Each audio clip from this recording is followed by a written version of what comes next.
Okay, Tim.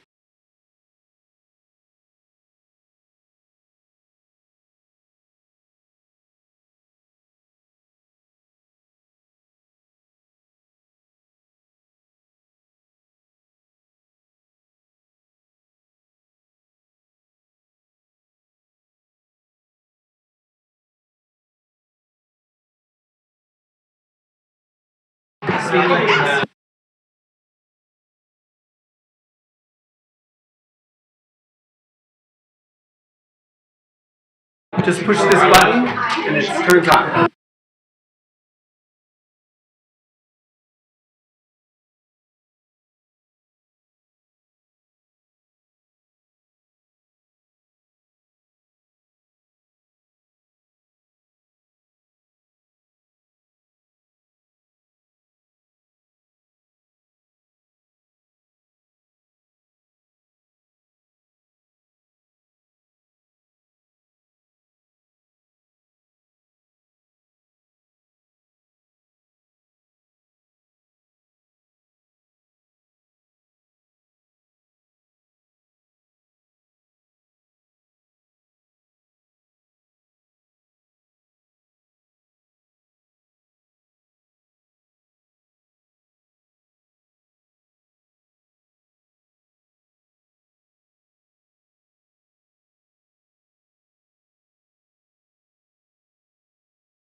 All right.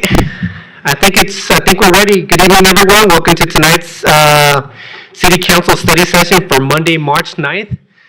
Everyone, we have, actually, let me start off with this. We have 4 agenda items for tonight, but I've already made the decision to not cover the strategic plan tonight, so that won't be part of our agenda this evening, just so you know. So we only really have 3 items for tonight. But first, we have some special guests tonight. Everyone, our sister city, Belm, is visiting for the week. We have Mayor Victor, we have Dirk here in the audience, and we also have our students from Belm, Germany. They're going to give a presentation on Belm. So I want to introduce Taki, Mia, Nala, Kiel, Yannick, and Flynn. Good evening, everyone. Welcome to Englewood. I'm looking forward to your presentation. So if you wanted to kick it off, I'm not sure who exactly from your group will kick it off, but good evening. Actually, do you guys mind pressing the button? There should be like a button on the microphone, so. Should I start? You're ready to go. Okay. Today we are going to introduce you to Belm, a small community in northwestern Germany. We will talk about where it is located, its districts, important places, and of course about our school, Oberschule Belm. Belm is located in the Osnabrück region at the southern foothills of the Wienerberger Mountains and in the northeastern part of the Osnabrück Hill country in the middle of the Terra Vita Nature and Geopark. 2 tributaries of the Hase River, the Net and the Belmer Bach, flow through the Belmer Bach. Belm has about 14,000 residents and covers an area of around 40 square kilometers. Because it is so close to Osnabrück, many people who live in Belm work in the city and commute every day. Over time, especially in the 20th century, Belm evolved from a farming village into a modern resident community. Even today, you can still see old farmhouses and historical buildings that remind people of its rural past. On this slide, you can see outdoor activities and highlights near Belm and Osnabrück. The region is great for cycling and hiking. There are many paths through forests, meadows, and the Nette River Valley. You can also visit cultural places like St. Peter's Cathedral and the Felix Nussbaum House. We also have many cultural festivals, for example, Belmer Kultursommer, Belm Weekly Market, Belm Mill, Cultural Center, Belm Autumn Fair, Schwarzkreidegrube in Fährte, Süntelstein in Fährte, and Belm Christmas Market. But what makes Belm special? What makes Belm special is its direct connection of the city of Osnabrück, which is only a short distance away. Belm is unique in that it offers a mix of industry, small town charm, and close proximity of the city of Osnabrück. And now about our school. This slide shows the school structure and education system. In Germany, students can go to different types of schools, such as Hauptschule, Realschule, or Gymnasium. We have all of these in our school. Our school also uses digital learning, for example with iPads. At our school, there are about 449 students, 47 teachers, and 16 staff members. There are 21 classes in total. Students can complete different school diplomas, such as the junior high school diploma or the secondary school diploma. We offer all-day school options and support students in their learning. All the students also get career orientation and can do internship to prepare to their future jobs. The school also provides social support to help students integrate to feel comfortable. Students can work on creative and independent topics in the Friday projects.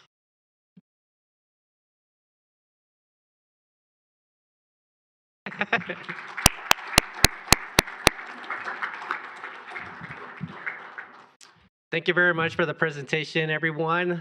Fantastic job. Thank you very much for giving that overview of Belm, its history, and its schools. Mayor Victor, do you have a few words to say? Yes, thank you, Sonia. Ladies and gentlemen, we are happy to be here in Englewood.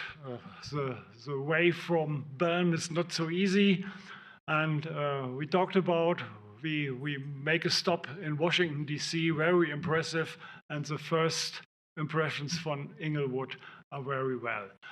We bring the greetings from Belm, from the council from Belm, and from the inhabitants from Belm. And the students make it really good. This is Belm, how they told you. You may look at the presentation in a few days in quiet, and so I think it's Belm.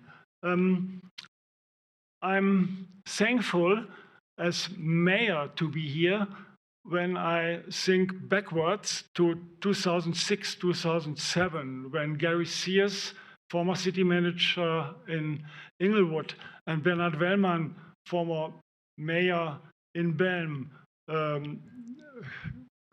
grounded, and they started the partnership. And we had contact to the city of Englewood, and the last years we contacted Jean-Louis, and I myself we contacted, and we talked about the idea to start with a students exchange.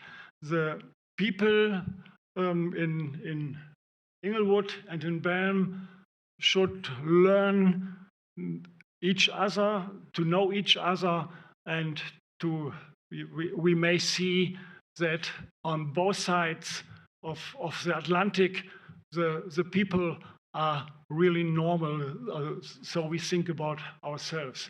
And this it's a good day. Today is a good day when we are here, your guests, and yeah, I think we should do our best to make the exchange to in next year and every year that students from Englewood come to Belm, and from Belm come to Englewood. We talked before when we met. We talked about how important is to. It's difficult for me with my English. It's important to start it and to make it fix that we meet each other, and then the members of this council perhaps may be part of the visit when the students exchange works. So today is a good day for Belm, and I think all directly the same for Englewood.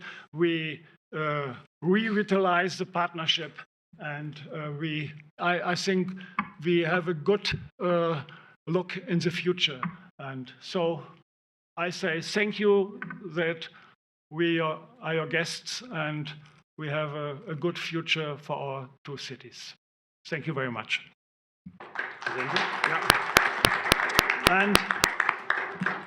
And we have a present. You come bearing gifts again, Victor. I have to. Go ahead. No, I have. This is the coat of arms of the municipality of Belm, and I have to read, but my vocabulary is not enough to can. It's a shield, a cross, and a kettle hook, and it's created by our youth. They had a workshop and make it with social workers. And so it is, I think it's the right symbol to give you from Belm, and it's a signal, live in partnership with the young people. Yeah, and there's a flag from Belm for you. We want to give you. Sonia, I think it's right when I.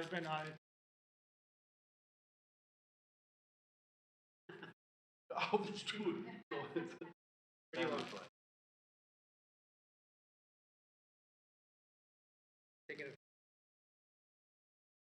Flag is the other way around. Okay.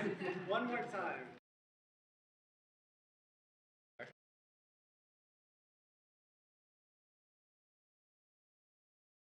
Victor, really appreciate it.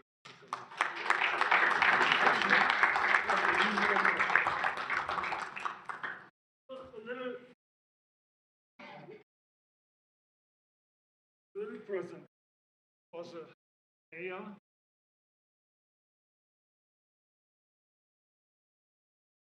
He has a lot of pins for the members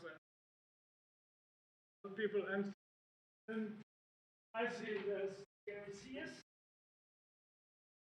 I have a present for Gary, and we put in cash we had. Oh, yes. You got to put it on, Gary. So our former city manager who kickstarted this program.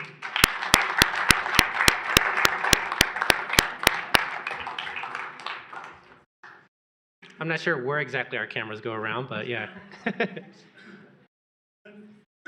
Yes, Carla, the teacher who visited us last year in Belm, and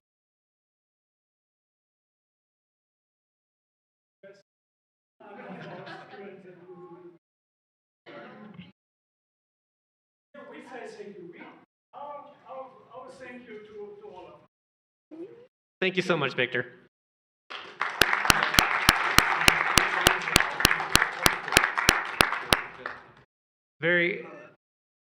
Yeah, Carla, did you want to, were there a few words, Carla, or Dirk? One more explanation for the bags. The 4 numbers, they are right on the back. It's Okay. our postcode. What's that? That's the postal code? It's a postal code. Okay. 49191. Okay. 4919. Oh, okay. Very cool. Thank you. Thank you so much, Dirk. Hi there, Carla. Hi, I'm Carla Schatz. I'm the teacher that was just blessed to be able to take the students there and now host them on the way back here. So Englewood High School has been an integral part of making this happen, and the students have been absolutely fantastic. So we did design a thing that was similar to the scarf. We really love the idea of bringing our cities together.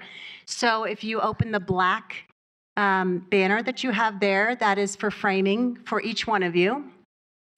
In addition, for the mayor and the city manager of both cities, we have that same design on keychains. You want to give those? And we also put it on little notebooks so that you have something to write in and share your thoughts. So thank you for letting us participate. We really appreciate it. Thank you so much, Carla. Thank you very much to also the Englewood students.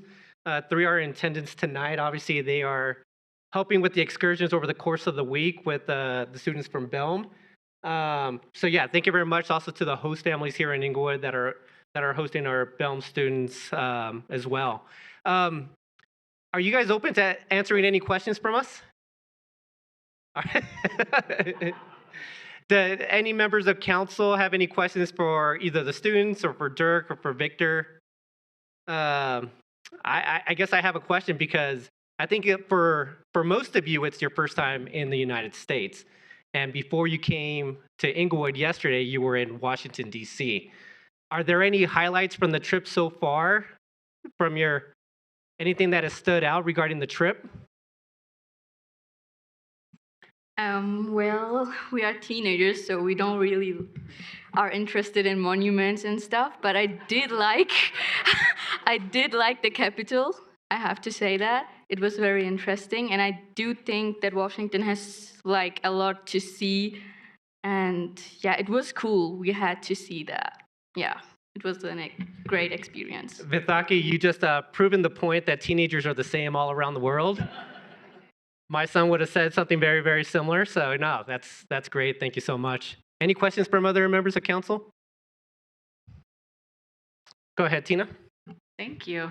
Thank you for being here and sharing all of your presentation with us. I'm curious about the different types of schools that you have and how you and your families go about deciding what type of school you want to attend.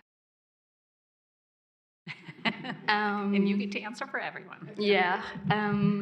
I think it depends on the family. Like my family wants me to study law, so my family wants me to study more. Some parents just say, okay, you can quit with ninth grade, so you can decide what you want to study. So we have like a lot of options, and but we have to choose in a really young age, like really early, what we want to do. So yeah. That's a lot of pressure and a lot of conversation with your family members, I would imagine. Well, my dad wanted me to study medicine, but I said, no, I will study something, but not medicine. So I'm going to study law because I can communicate really well, and I think that is something for me. Yeah. Thank you for that answer. Joe. Thank you. And thank you for coming to present. And I had one question.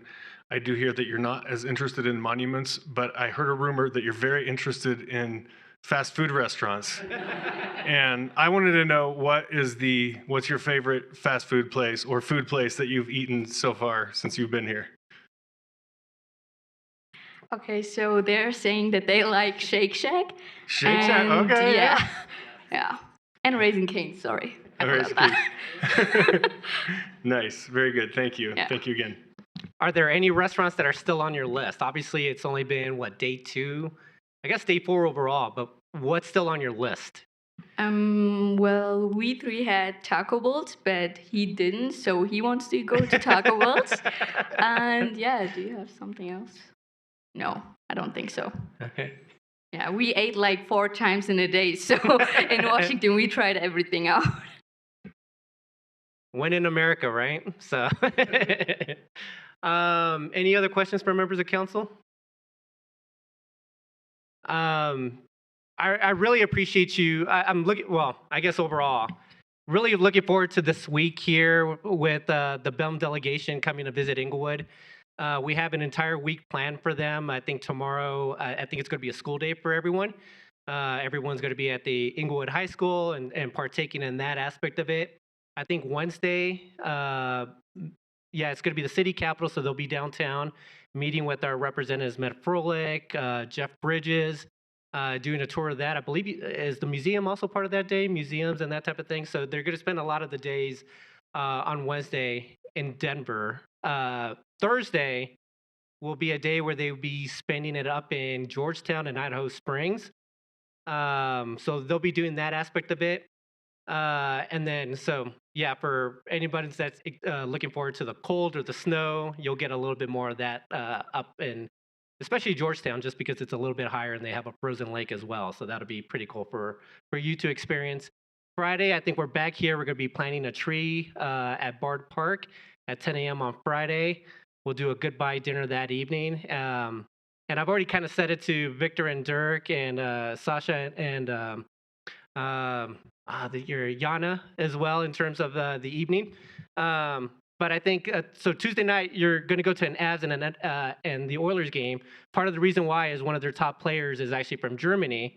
I think he grew up in Cologne. I did a little bit of research on where he was born. But each night, I think the plan is to take out the Germany delegation, at least the adults, out across Englewood. I'm going to be posting where exactly we are. So if any members of the public want to come and just say hello to the team or to the adults from Belm, please do so. So we'll probably just be up and down Broadway, and I'll be posting probably on my Instagram page, the mayor page, on where we're at. And so we'll try to figure out how best to communicate it. But overall, everyone, I'm really excited for the week. I'm very excited for the continued partnership. We're planning on continuing this cycle every year with Englewood and a new batch of students coming or going next year to Belm. And then in 2 years, the Belm delegation coming back. So just really looking forward to just experiencing the culture and just trading histories and that type of thing as part of this. The last thing I do want to say is that I know that when we met this time last year, there was a little bit of a, in terms of your strength or what you consider your strength in English. Like, I know that there was a little bit of shyness to begin with, but your English is so great And the fact that you guys, just what I've seen over the past year is pretty impressive in terms of how you guys have just approached this entire thing, and just happy that you guys have made it out here and you guys get to experience a little bit of the U.S. With us. So thank you very much, delegation from Belm. Thank you very much, Victor, Dirk. Yana and Sasha will be continuing this during the entire week. But thank you very much for the presentation tonight. So thank you, everyone.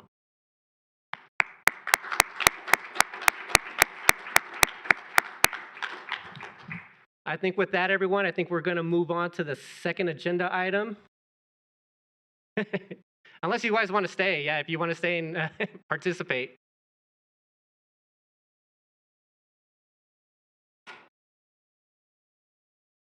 We'll see you all tomorrow. So,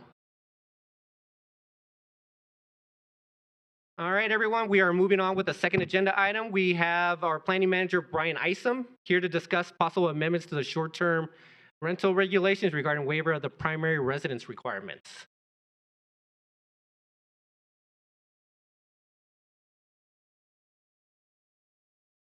Good evening, Bryan.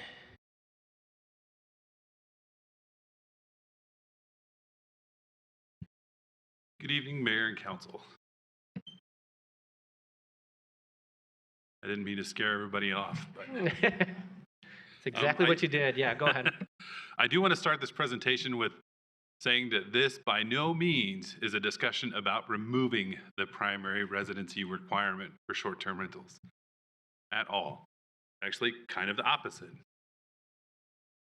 So the discussion tonight is to seek direction from Council on what to do with the existing waiver process for short-term rental primary residency requirements in certain districts. Why now are the Board of Adjustment and Appeals, so we'll back up. The short-term rental regulations were adopted in 2020, then they were revised in either late 22 or early 23. When we did so, I think some of the requirements around the waiver were tweaked. Since then, the Board of Adjustment and Appeals has really struggled to apply the criteria. So they feel like there's some clarification that might be needed, or there could be a discussion to eliminate the waiver process altogether, but ultimately just to narrow or redefine what that criteria is.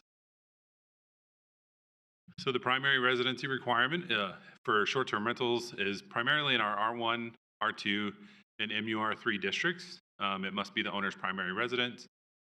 The policy behind that is intended to preserve our neighborhood character, protect long-term housing supply, and ensure local oversight. And the waiver provision is intended to provide more long-term residential options for long-term patient care within our hospitals, or visiting people that are visiting patients that are in the hospital. The requirement, or the waiver requirement, provides that there should be some conditions unique to the property or the owner, not generally applicable to others. So again, this is where it comes into the medical or wellness district, or owned by a medical facility, or adjacent to a hospital.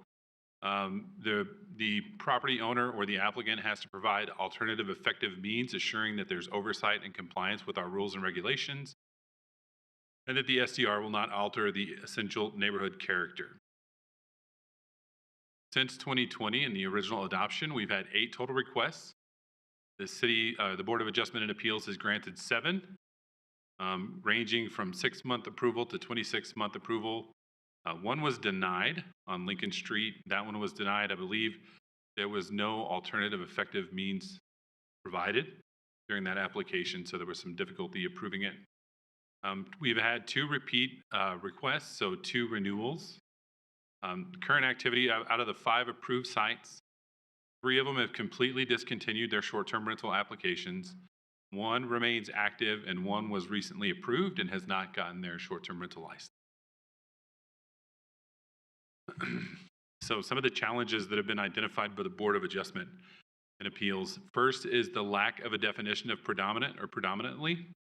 I know we had a similar situation with the definition of how many days, or what do we consider primary residency. So I think that's where the 185 days living on site came in during the revisions in 22-23. This is a very similar issue. Their concern is that they don't necessarily know what it means to support that medical facility. So is that 51% of the time it's rented in a medical context? Is it 75% of the time? And there's no percentage threshold given, so they're kind of hesitant on setting one. The documentation of alternative effective means. Historically, we've had examples of affidavits from hospitals or confirming 24-hour monitoring by hospitals. The Board of Adjustment and Appeals has a concern in requiring something for this process that would have to come from the third party. So there's a little hesitation in saying, yes, go to the hospital, but if the hospital says no, does that mean it's an automatic denial or anything along those names? The last option that they have used recently was guest records, but they're hesitant on that because it also has to avoid HIPAA rules, so they can't release any patient information. So the board has requested the potential or the discussion of what kind of guidance they need on documentation and what would be considered reasonable and enforceable. Again, I think I just talked about this, but the burden that it could put on third parties, the hospitals specifically, this is intended to help hospitals, and I believe one of our requirements now actually says you could request an affidavit from the hospital. And one of our most recent application cases that went before the Board of Adjustment and Appeals, the applicant provided an email from the hospital, and then a neighboring property owner also provided an email from the hospital. One said that they were okay with this use, and the other one said that they were not.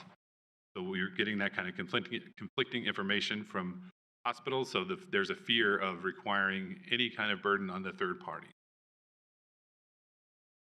The last item that we discussed with the Board of Adjustment and Appeals was whether or not to even continue the waiver process. That group feels that with it being used so sparingly and with a majority of the approved waivers having ceased within a year or two, that there may not be a need for this type of use. Know how I did that? So we sat down with the Board of Adjustment and Appeals in November, and again, they talked about administrative inefficiency, so the amount of staff time it takes to process one of these cases, along with board time, for it to be what it seems to want to be is almost an easy approval, but it's not necessarily working that way. Lack of adequate tools without hospital participation, difficulty in applying standards consistently, and concern about defensibility of decisions. The general consensus from members of the Board of Adjustment and Appeals was potentially to look at removing the primary residency waiver process and just requiring, removing the primary residency waiver process and just requiring primary residency in those certain districts, and there's no option for any kind of exception.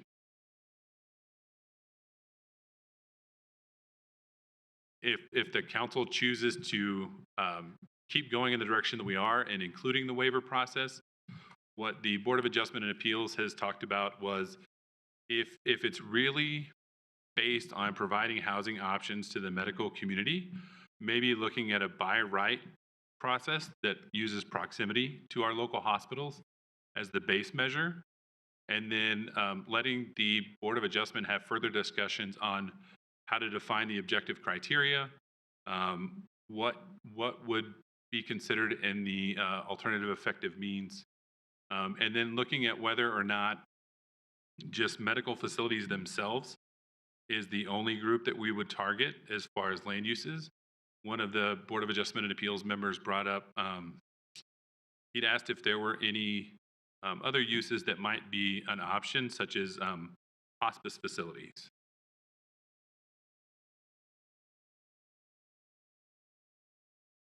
So tonight, we can have this discussion. We are looking for direction from you all, whether to eliminate the waiver for these districts altogether, whether to narrow and clarify, so define more objective criteria. If you choose to do that, do we convert to an administrative process that doesn't require Board of Adjustment and Appeals review, or do we maintain as written? With that, I'll answer any question. Mr. Isham, thank you very much for the presentation. We're going to kick it off with Member Russell. Thank you for the presentation. Can you remind us why we put this waiver in the law in the first place? So that may be better answered by members of council, but from my understanding, it was to serve the hospitals and provide additional housing options. I actually was checking their websites today before this meeting, and there's no references in any of their websites where it talks about patient housing options or places that patients or their guests can stay. They list hospitals. We don't have any short-term rentals listed on either one of their websites. So would we have considered allowing short-term rentals in that zone district if it wasn't for this? So short-term rentals would be allowed in those districts, but they would have to, the property or the owner would have to live on site. This allows the owner to not live on site a certain amount of time. And so that's already in the law though, right? That the owner only has to live there a certain amount of the time, correct? I believe that number is 185 days. Okay. All right, thank you. I'm trying to figure out where to start my question. I have a question regarding the 4 options. So if we were to eliminate the waiver, there's 5 of them have been approved as part of the process, but what was it? 3 have already ceased as STRs. So there's 2 that would be affected if we were to go with option 1, right? They would no longer, they would have to live there 185 days in order. No? All right. That's what I'm just trying to understand. Like, what happens with the 2 that are currently STRs? That would be something that we would work with the city attorney's office. Since they've already been vested, they've already been approved, their application, their waivers have been approved. We would have to weigh the options, and you all can provide options on whether we let their current waiver run its course and then they're not able to request another waiver, or would it be fair if those 2 were able to continue to request waivers as they've planned their project, their business around that, until they cease to, and then they are eliminated as well. Okay. Mayor Pro Tem, go ahead.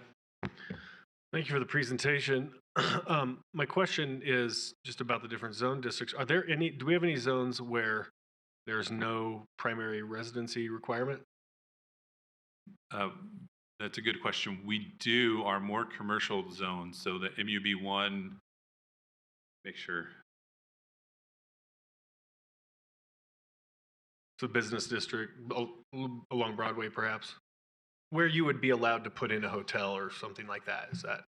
Generally, yes. Okay.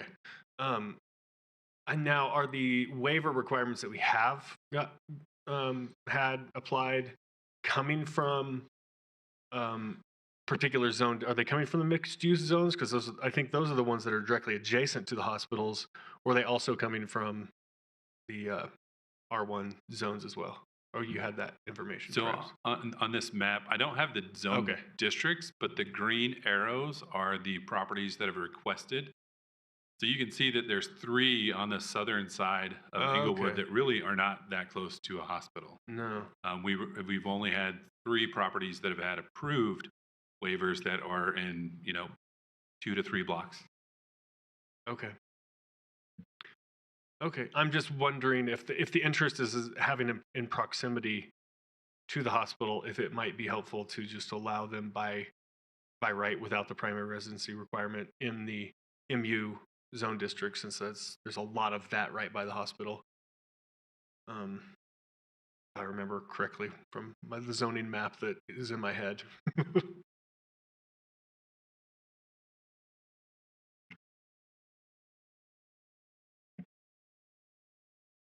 Just floating that out there. Yeah, I was going to say. Think about. So you don't need an answer at this moment, right? Right. Okay, perfect. Thank you very much, Mayor Pro Tem. Councilmember Bethel. Thank you for the presentation. I appreciate having this discussion. 2 points to start with. The first is that Swedish Hospital is Englewood's largest employer. The second is that Craig Hospital is a world-renowned facility that people literally travel from all across the country and the world to visit. Their facilities are phenomenal, and they can do things in rehabilitation that other hospitals in the state or the region don't have the capability to. So I see this primary residence waiver as having the intention to support those two businesses and to support our city as we choose to and as we strive to support those businesses. In my observation, it seems that it's hard to find this waiver if we want to keep it in place and if we want to encourage it. We could make it more visible should that be the path that we're pursuing, right? It exists right now, that primary residence waiver, to support those businesses. So why would we not, I don't know, make it more visible? If we are on the website looking for that primary residence waiver, we have to navigate into the short-term regulations and then scroll to page 3, and then it's in a subparagraph that it exists. We don't mention that it exists otherwise. So I think that if we keep it, it'd be beneficial to at least talk about it more, or to give residents kind of more information around it.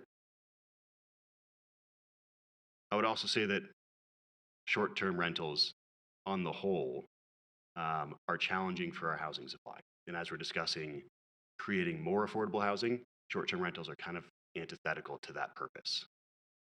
So we have to balance that, the support of our largest employer and the support of our housing stock. I don't have an answer for that right now, but I am leaning towards having a specific district where we can have those waivers be more applicable rather than having them citywide. Thank you very much, Member Bethel. Member Pring. You just gave me food for thought, Member Bethel, but I'm not sure where I would fall on whether it should be citywide or not. I'm just curious as to, so was it the Board of Adjustment and Appeals that drove this conversation because of the struggles in making determinations that they need to make? That's a great question. They did. So during the last few waiver hearings, they really struggled with, not having what they felt like they didn't have guardrails. Say, when I think one of them came up for a renewal. So when it came back for the renewal, the applicant had provided their patient stay information, but that no definition for the word predominant didn't tell them, okay, they need to have 85% of their stays geared towards medical stays. Mm-hmm. And so they really struggled with that one. And then they've struggled with what type of documentation to require when they're approving them. They do seem to be okay with approving them, but not sure where to level that requirement on what they will need to see if somebody chooses to renew. How are they showing us, here's what we're doing and we're meeting your standards? Mm-hmm. Thank you for that answer. I guess I'm just curious as to why can't we just have consultation with the city attorney's office and clarify the fuzzy pieces for the board? And it just seems to me like this is a tool to continue to allow for options within the city. And quite frankly, I do like the idea of looking at expanding into, options for hospice care, et cetera. So I'm just trying to figure out why we would want to look at getting rid of the waiver and or just, designating particular areas when it sounds like we could just do some better defining of certain things to help the board make the decisions they need to make and then still allow for the use of this throughout the city and for us to have the potential to expand into areas that, with an aging population in Englewood, which we're actively working on an aging plan for, et cetera, wouldn't more options like being able to use this for hospice be helpful in our community? So I guess that's where I would sit right now is let's give the clarification that's being asked for instead of getting rid of the tool that we have. Thank you, Member Pring. Member Russell, Member Bethel, you still have another question or? No? Cool. Member Russell. Thank you. I agree with Councilmember Prang. I think one of the reasons that we required primary residency was also to control the use of party houses throughout the city. Is that correct? I don't know that I could say that. I know I wasn't here in 2020, and I haven't been a part of the short-term rental discussion up until now. So that might be a question better answered by you all.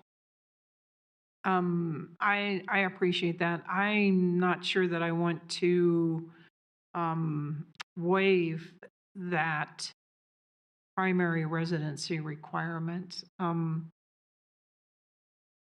I don't know about that, but I do think if we just got together with the city attorney's office and defined some of the terms to make it clearer to help the board decide. I mean, not very many people have requested it, but do you think they would necessarily start? But even if we clarified it, then whether people choose to use that or not, at least it would be defined. Thank you. Thank you, Member Russell. Member Ward? My opinion on short-term rentals generally is not all that great. I believe that in a city where we're talking about affordability, we really shouldn't have house hackers competing with single-family people who are looking to buy their first home in the market. So I would support keeping the currently permitted operations as grandfathered as long as they continue to renew on an annual basis. But generally speaking, policy-wise, I don't think that this exception is necessary. In my opinion, the purpose of requiring the resident to live on site of the STR that they are renting is to ensure that to the extent that someone wants to profit from an STR, it's offsetting what would normally be their housing cost, as opposed to allowing them to purchase house after house after house and become a local real estate robber baron. So that's where I'm coming from on this. I agree with the Board of Adjustment and Appeals that the process hasn't really been beneficial, and I don't think that we need to continue it. Thank you, Member Ward. So Brian, how many short-term rentals do we have within the city or licensed short-term rentals? I think right as of March 5th, we have 59. 59, and that includes the 2 that are currently part of It this waiver includes process. the one of those has not applied for their license yet. One of the waivers that has been granted, they have not. Oh, so we only have 1 existing waiver? I thought it was 2 existing. There's 2 waivers that have been approved. One Okay. has a current STR license. Okay. The other one has not applied for their STR license. Okay. Okay, perfect. So that would make it 60 then, if once they got approved. Okay. Member Ward, your light is still on. Member Bethel, go ahead. All right, so just spitballing some ideas here. And this is evolving in this conversation, right? That's the idea of a study session. I do like having short-term rentals in the vicinity of the hospitals. One idea to alleviate these concerns, Member Ward's concerns, is maybe to limit these waivers to 1 per individual or per family, right? So that we don't have this emergence of robber barons that are taking over our neighborhoods and buying up all the homes, and 1 person owns 7 short-term rentals just around Craig Hospital. But frequently, patients at Craig Hospital do travel with their families, and they do need a place to stay while they're in town that isn't, a hotel room that's up on the, 7th floor of some building in Denver that they have a hard time traveling to. It would be advantageous for it to be in the neighborhood and close to where they're receiving their care at. Thank you, Member Bethel. Any comments on this?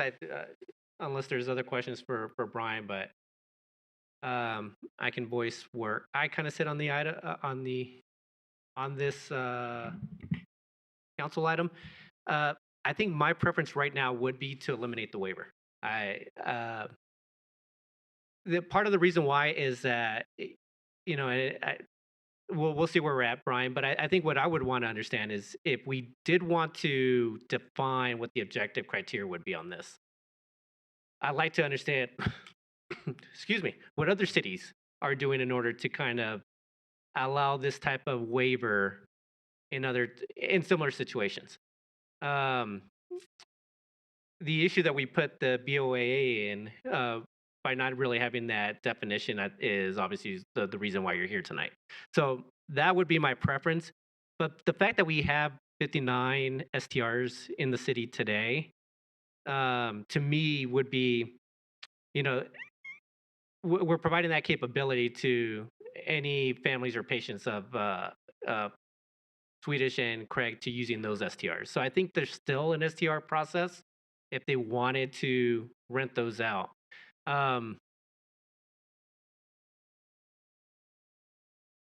So I think we're making that available to anyone that is looking to use that. I'm happy to go down the path of trying to define it if that's the direction members of council want to go.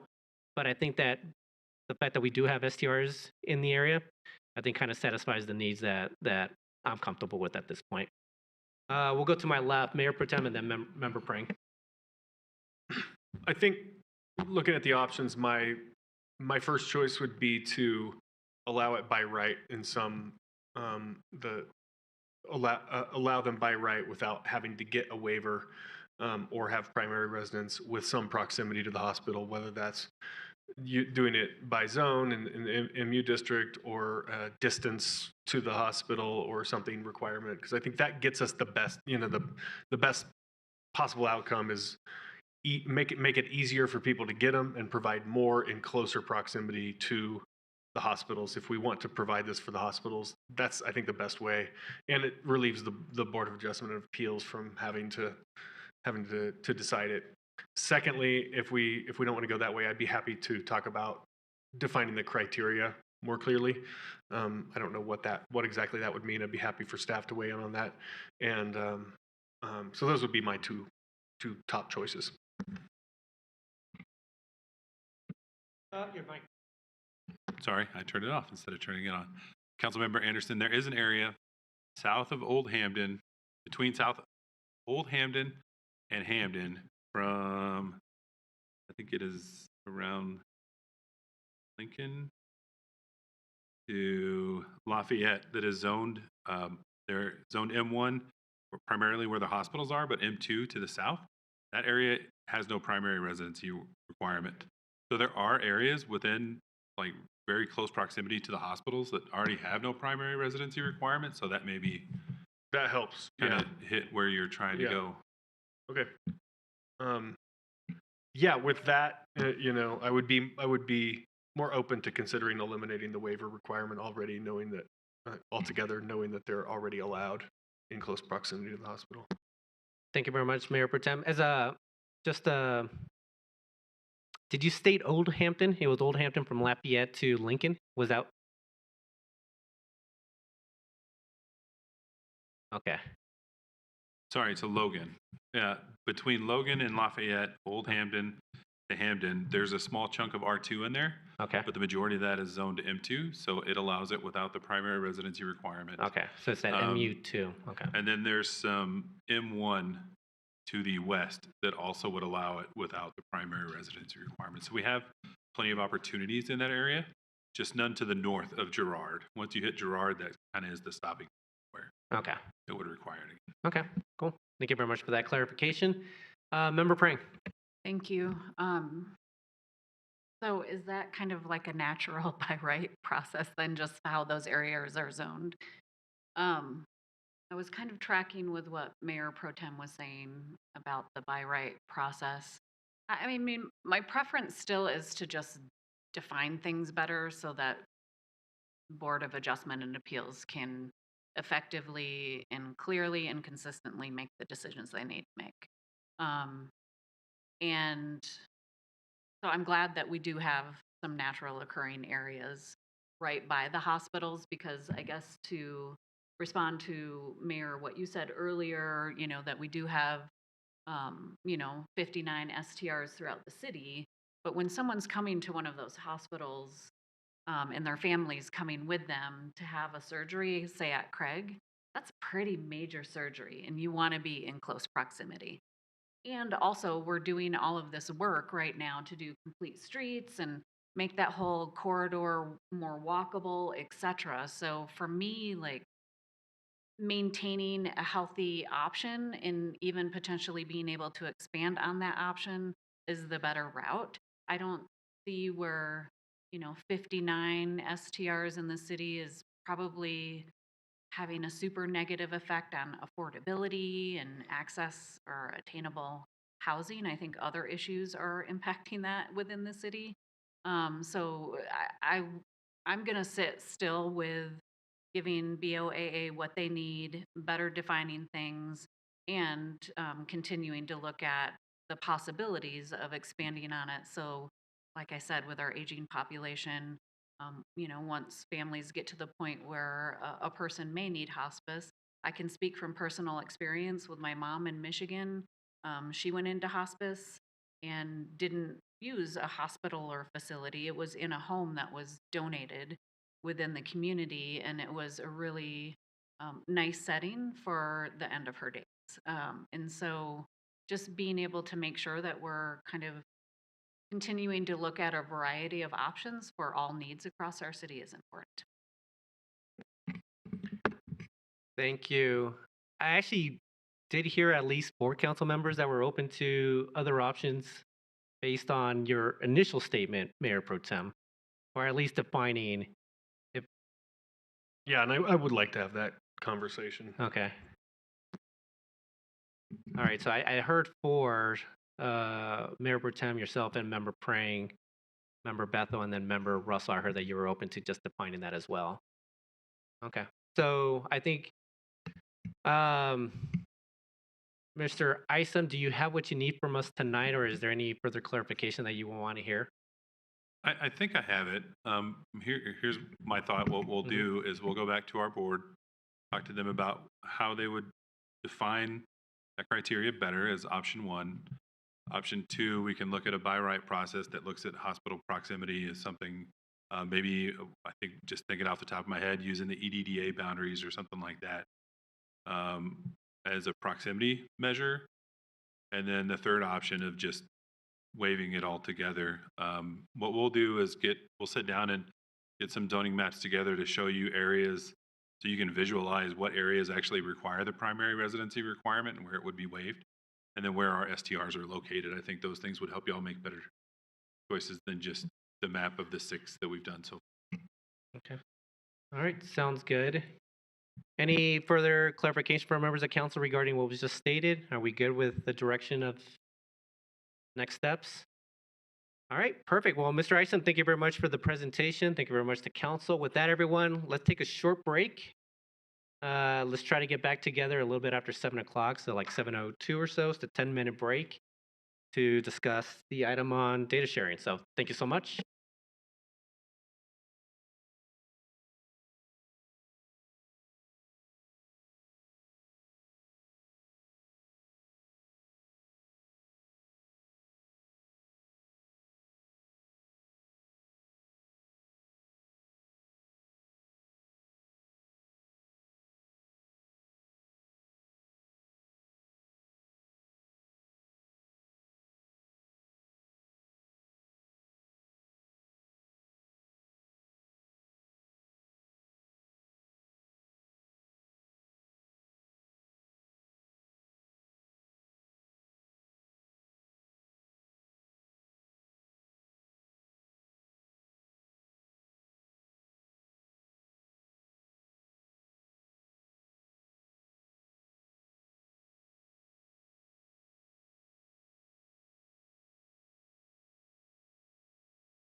Members of council, if you could please be seated.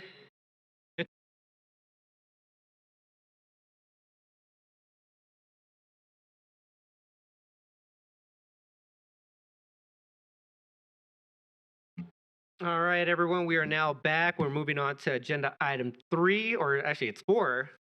We have our Chief of Police, Dave Jackson. I see our Deputy Chief as well, here to cover what camera equipment is being used throughout the city and the police department, how the data and the footage from the cameras are being used, and how the data is or not being shared with other cities and law enforcement agencies across the state and across the country. Chief, good evening. Hey, good evening. Sorry, I'm trying to skip ahead here. As you mentioned, Deputy Chief Fender is here, as well as Dave Leclerc. He is the division chief over our patrol, and also is very informed on all of our camera deployments. I will mention that last week, when we started this, some members of council showed a desire to kind of dig under the hood and get very technical. So we also have some representatives from Axon to answer any technical questions. They are joining us online. And I've asked Director Joe Eisenbart from our IT to also help maybe discuss if things get more technical. The purpose of this presentation is to outline how the Englewood Police Department uses emerging technology in a manner that is effective, transparent, and firmly grounded in constitutional principles. Tools such as real-time information centers, automated license plate readers, drones, and advanced analytics evolve. The department remains committed to protecting the rights guaranteed under the United States Constitution and the Colorado Constitution. Our approach balances innovation with civil liberties by ensuring technologies are deployed to enhance public safety, improve response capabilities, and support accountability, while respecting privacy, due process, and protection against unreasonable searches and seizures. This presentation will demonstrate how safeguards, oversight, policy, and training work together to ensure these tools are used responsibly, transparently, and in service of the community. Modern tools such as automated license plate readers, real-time camera systems, and data analytics help identify crime patterns, locate stolen vehicles, detect wanted persons, and deter criminal activity before it escalates. Visibility and rapid identification alone can have a deterrent effect. As police departments across Colorado adapt new technology, criminals also adapt and commit crimes in the jurisdictions that do not utilize it. This is called crime displacement or technological black holes, and I'll describe that in a later slide towards the end as it relates to prosecution.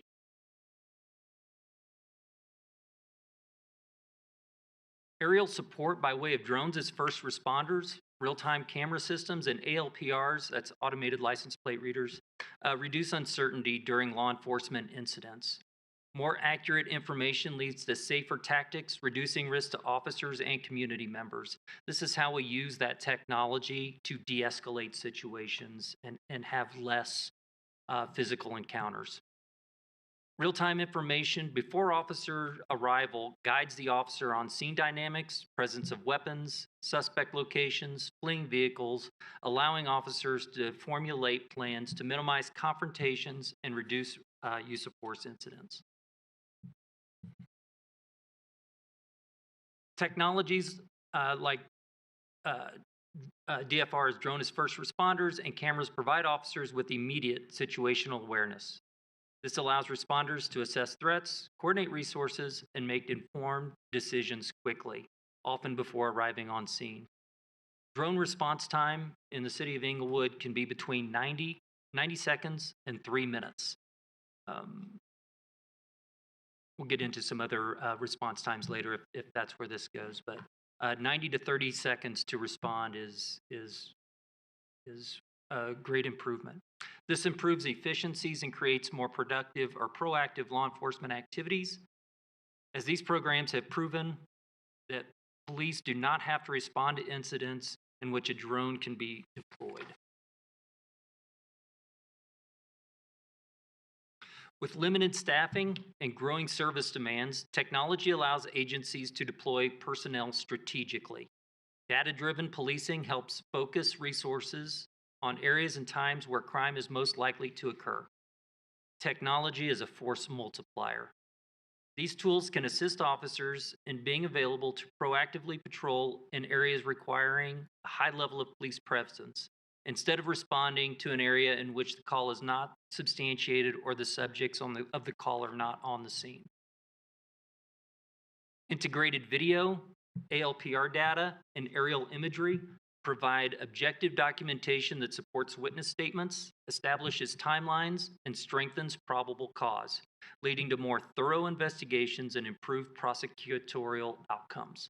Technologies such as drone as first responders and ALPR data and real-time information centers accelerate investigations by quickly locating suspects or vehicles, linking incidents across jurisdictions, and preserving time-sensitive digital evidence that might otherwise be lost.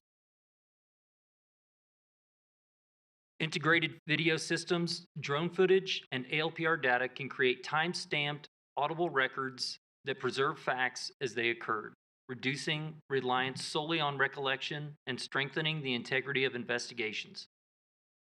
Technology systems generate measurable data and retrievable records that can be shared through public reporting, open records processes, and court proceedings, demonstrating lawful, appropriate, and accountable use of public safety tools.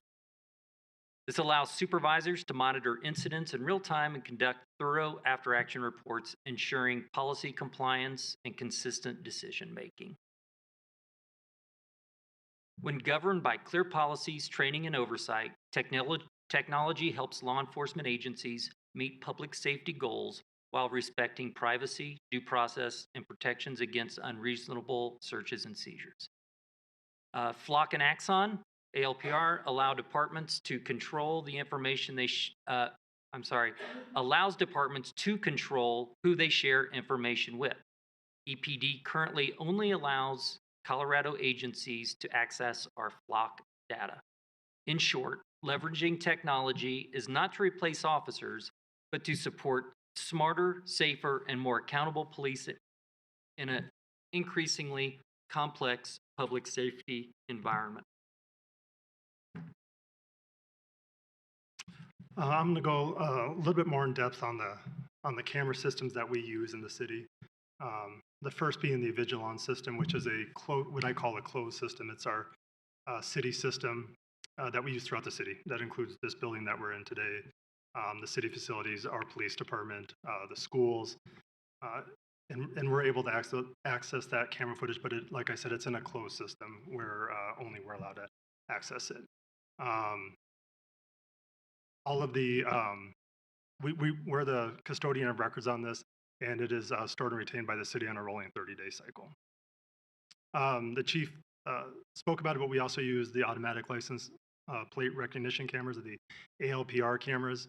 In this case, we are in partnership with Flock. They're the cameras that we use. There are other vendors that are available. We mentioned Axon. Currently, we have 10 in place. They're along our busy corridors. They're set at points to record vehicles that are ingressing into the city.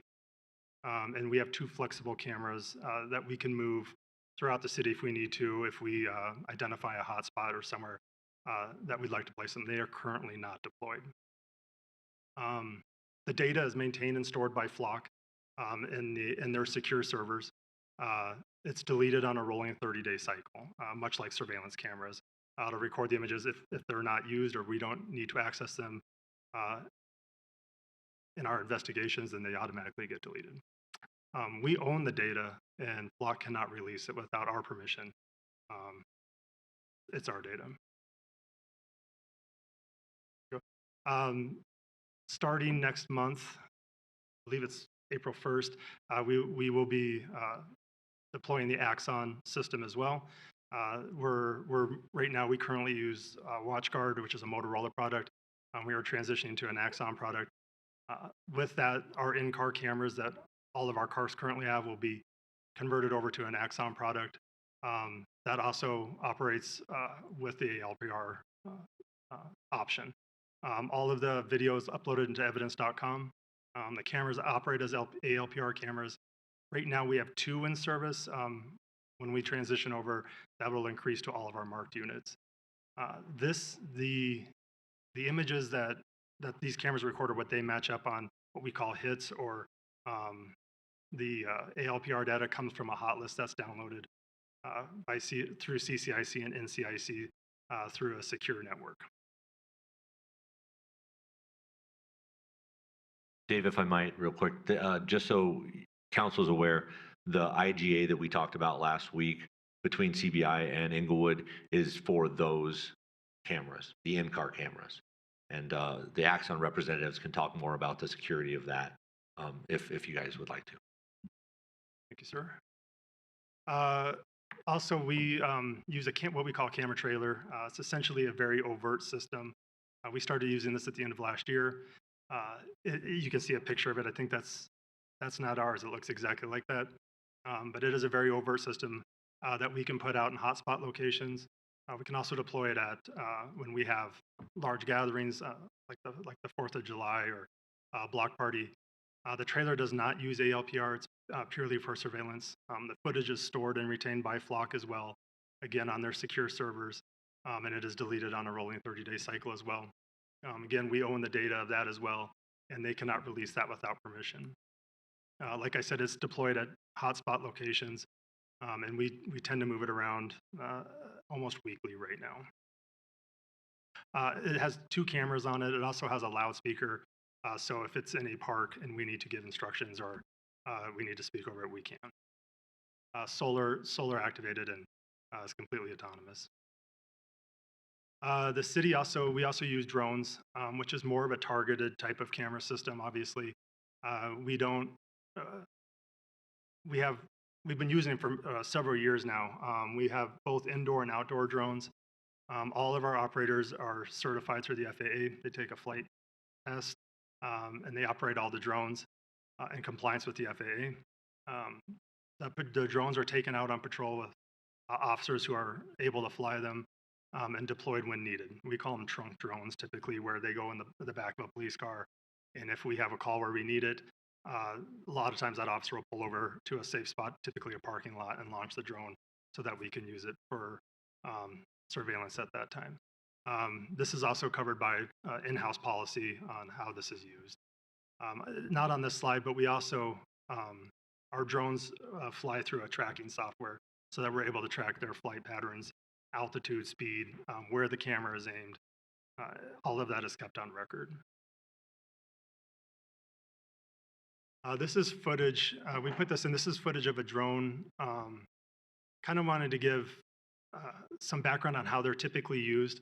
I believe this is about 1.5 years ago, if I'm not mistaken, but this is a warehouse district. I believe it was in about the 2700 block of South Raritan. Our officers got a call of a burglary in progress.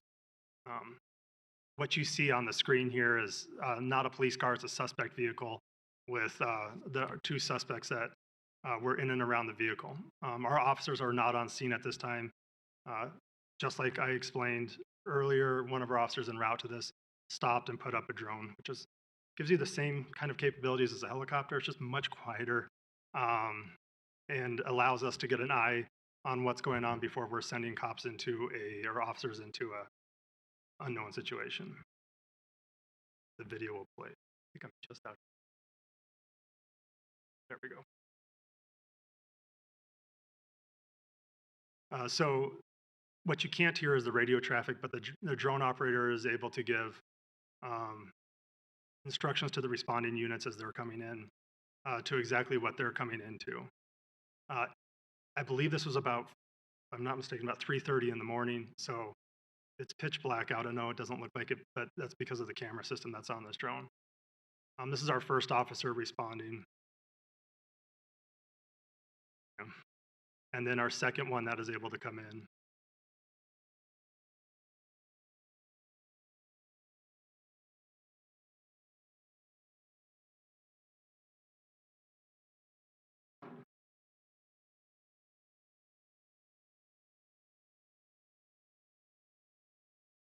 but a much safer approach than going in there without knowing what you're going into.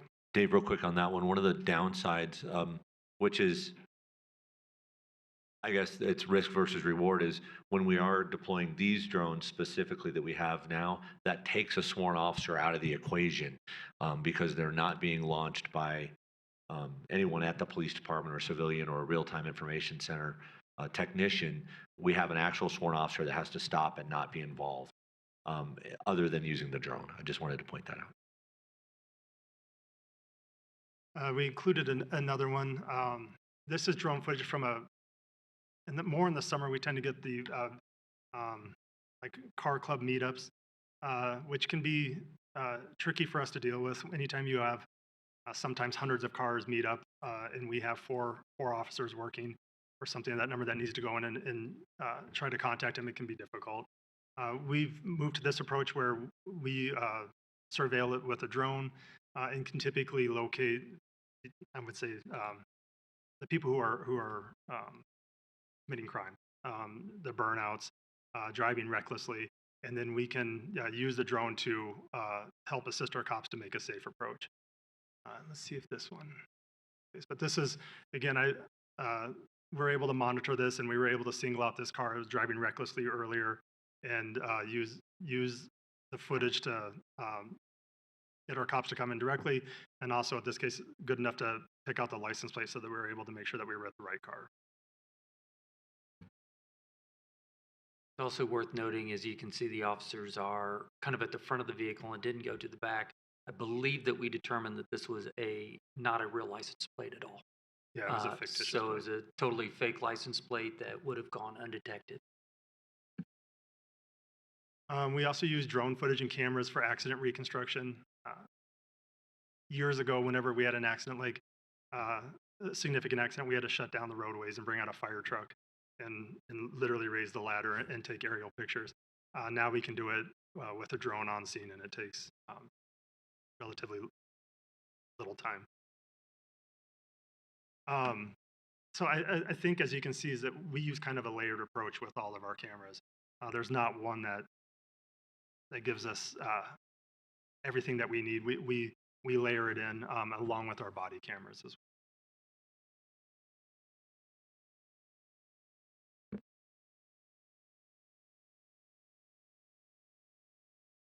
And I just want to go over real quick. I'll give this back to Chief Leclerc in a second. We talked a little bit about how we use our license plate reader data. And obviously, and it says this in several places in our policy as well, but legitimate law enforcement purposes only. We're bound by state statute, which we'll get into here in just a minute. Our officers use some of our ALPR data for real-time hits. For example, I'll use one from this morning. An officer got a ALPR hit on a vehicle, was able to find the vehicle, stop the vehicle. It was wanted on an attempt to locate out of another jurisdiction for a crime. That wasn't a stolen vehicle, but the vehicle was used in a crime. And so the officer found the vehicle, stopped the vehicle, assisted the other agency who had an attempt to locate. That agency wanted that vehicle impounded for evidence and wanted the person ordered in to see detectives in that agency. One of the things we talked about very quickly in how we track this data is originally the officer called out on a flock hit on the radio, and that gets logged as a flock hit. But in the end, that call was logged as an assist to another agency and an impound because that's what ended up happening from the hit. So we don't track exactly flock hits. What happens is if we get a hit on a vehicle and an officer calls out on a flock alert, whatever the final disposition is how that call is tracked, not that it was tracked or started by a flock alert. I just want to make sure that makes sense. So we do get real-time flock Actually, alerts. I'm sorry. Deputy Chief, real quick. So what's the difference between a flock hit and an ALPR hit? We use the term flock alert right now because it is generic for us for the ALPR. So they're one and the same then? One and the same. Okay. All right. Thanks. Because it's the only ALPR that we have right now. And when we do get the acts on board, we'll be changing that to a more generic term, just ALPR. So we use that as real time, where it gives officers that information to their phones, to an app, to their computer on if something goes through a stationary ALPR camera. They are able to go to that area and attempt to find the vehicle or the last known area. It's also investigative for officers and detectives who can search that data for investigative leads involving vehicles, which we gave a couple of examples of in one of the documents we gave you, one of which was a hit and run. It was a serious bodily injury hit and run on a scooter. The witness had a partial license plate and a description of the van. We were able to enter that van, dispatch our officers into our ALPR system to search for it. That van then hit on 3 different cameras along a major thoroughfare. Our officers responded to that area and found the van and the driver of that van at a car wash, actively washing evidence off of the van. We were able to arrest that person for the serious bodily injury hit and run. We would not have been able to get that information without those ALPR cameras. And that we solved that hit and run within less than 10 minutes with a partial license plate. Just that's one example of how it's used investigatively. What we do not use our data for.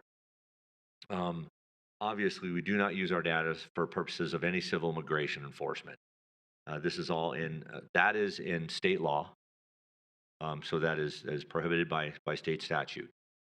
We do not use our ALPR data or any of our data to target any person solely based on their race, creed, color, origin, citizenship, immigration status, sex, sexual orientation, gender identity, gender expression, marital status, religion, age, disability, veteran, or military status or ancestry. We do not use it to track the movement of vehicles traveling to or from healthcare facilities, including but not limited to clinics, hospitals, mental or behavioral health providers, and/or any reproductive health care centers, unless there is a clearly articulated nexus to activity that would be criminal in the state of Colorado. So if there is anything that is a legitimate law enforcement purposes, we will use our data to do that, but we do not track movement of vehicles for purely surveillance. We do not use it for the purpose of monitoring any activities protected by the First Amendment, unless there's, again, clearly articulated nexus to activity that would be criminal in the state of Colorado. We also do not use it for any personal use, harassment, or any other use which is inconsistent with our policy, which is also our ALPR policy is actually on our flock transparency site on the front page of the Englewood Police webpage. Video footage, is this yours, Dave, or is this mine? Video footage comes from different places. It comes from our Vigilon cameras. It comes from our body-worn cameras. It comes from our in-car cameras. Anything where we have a live video stream, we use that footage for only legitimate law enforcement use, suspect identification, clearing, collecting and documenting evidence, prosecutorial information.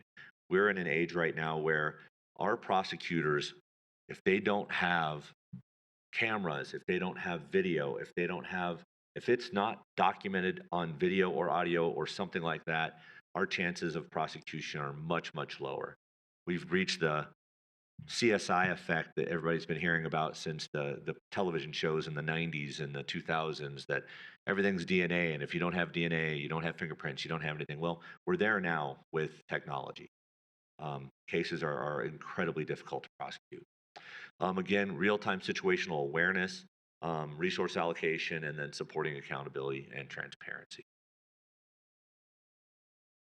Chief Clary, you want to do this one? Sure. This is another example. This is what I would say is a more normal use for flock, something that happens every day. I think this happened a few weeks ago.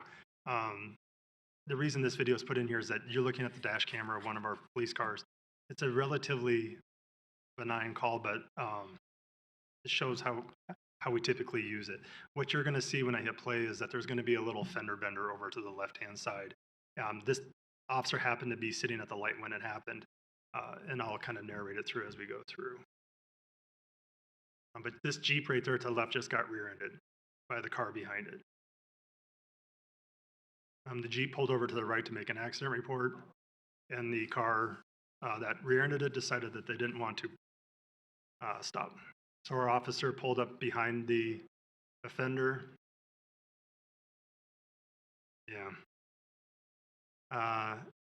Our officer now has activated his emergency equipment. You can see it flashing in the street sign. Just note with all the construction and everything else, how much traffic is out there right now. I believe this was about 4 in the afternoon. That's your offender vehicle. No front license plate, a tinted window. Drives past the officer.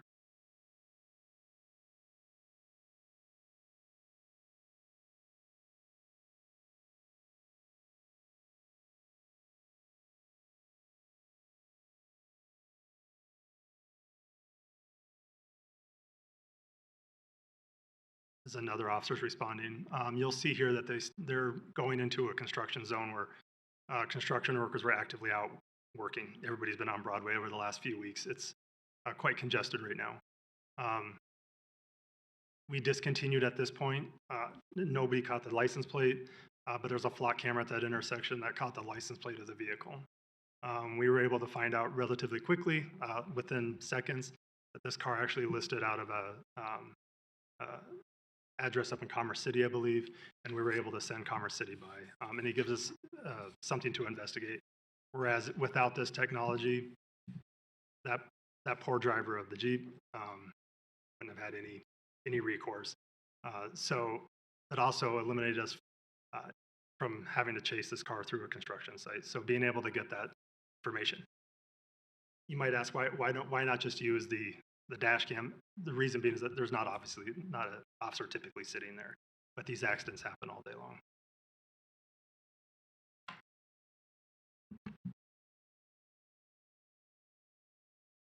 And I know this is very busy, but I wanted to make sure that you had the information you asked for the last week. All of our video and electronic evidence, to include photographs, things of that nature. If it becomes evidence, this is what's the important part. You know, we talked about how most of this data is deleted on a 30-day rolling basis. If that data becomes evidence of any sort, this is the process that we follow, which is governed by Title 24 in the Colorado Revised Statutes. We didn't make this up. This is the law. So in all of these, this is how long we retain any evidentiary data. And so you can see all of the different levels of how long we have to retain certain pieces of evidence.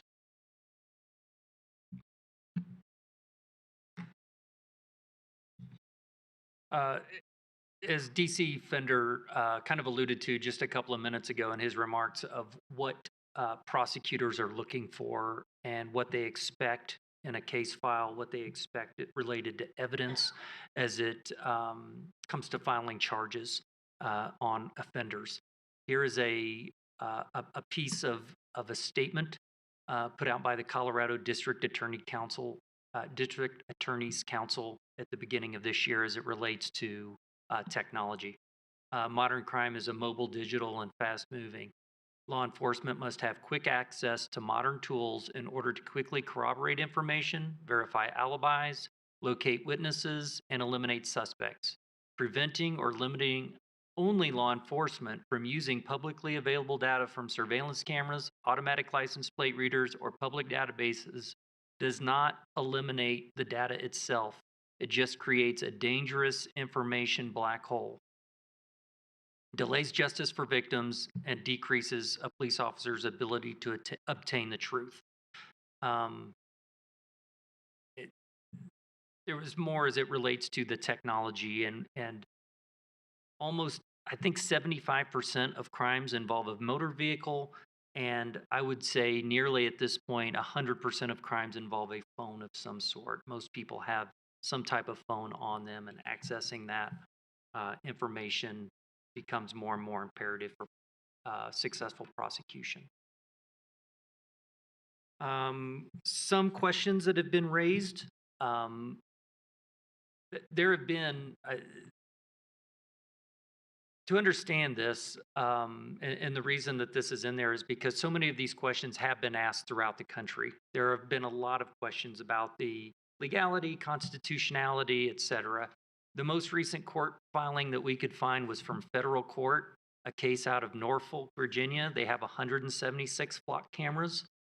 The judgment was that this does not violate, that automated license plate readers does not violate Fourth Amendment privacy rights. And the judge went on to say, state and federal court rulings have uniformly concluded that neither taking photos of license plates of a vehicle on a public roadway nor maintaining and querying a database of ALPR photos constitutes a warrantless search. So with that, open for questions. Thank you very much, Chief, Division Chief, and Division Chief on the presentation. And thank you very much for everyone that went ahead and put together some of this information as part of it as well. All right, any questions for members of council? I'm sure there's going to be plenty, but. All right. Member Ward, go ahead. So first, just a general question. We have surveillance cameras like the ones in this building, and we hold that data, you said, for 30 days. If some random person like me wanted to obtain a day's worth of footage, is that something that is considered to be a public record, or is this part of our security plan that would be exempted from release? Well, it would be considered open. It would depend on if it's part of an open investigation. There's rules that pertain to that specifically. If it just wanted footage of the library for 24 hours and there was no investigative purpose to it, then that's open. But if there was some reason that it was part of an open investigation, then we would potentially hold that until the investigation is complete. Thank you. Chief, I guess I have a question, or I think Division Chief, I think Leclerc, I think you brought this one up. That as part of the flock cameras, you stated that flock is unable to release any data without our permission. What does that mean? Like, who? Well, let's just start there. What exactly does it mean that they have to ask for our permission? I guess an example, if they wanted to give the images that our cameras record to a third party, they would have to have our permission to do that. This is something that is covered in the contract of our contract with them, of who owns the data, et cetera. And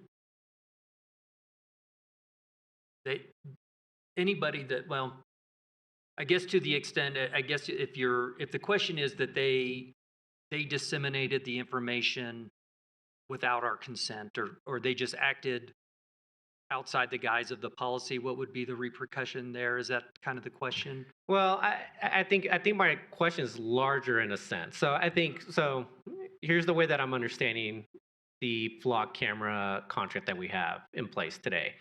So we have these 10 cameras around town. If there's any vehicle that crosses throughout that through Broadway, let's just use that as an example. It's capturing ALPR or flock hits at that point, right? It's capturing that information, it gets stored somewhere.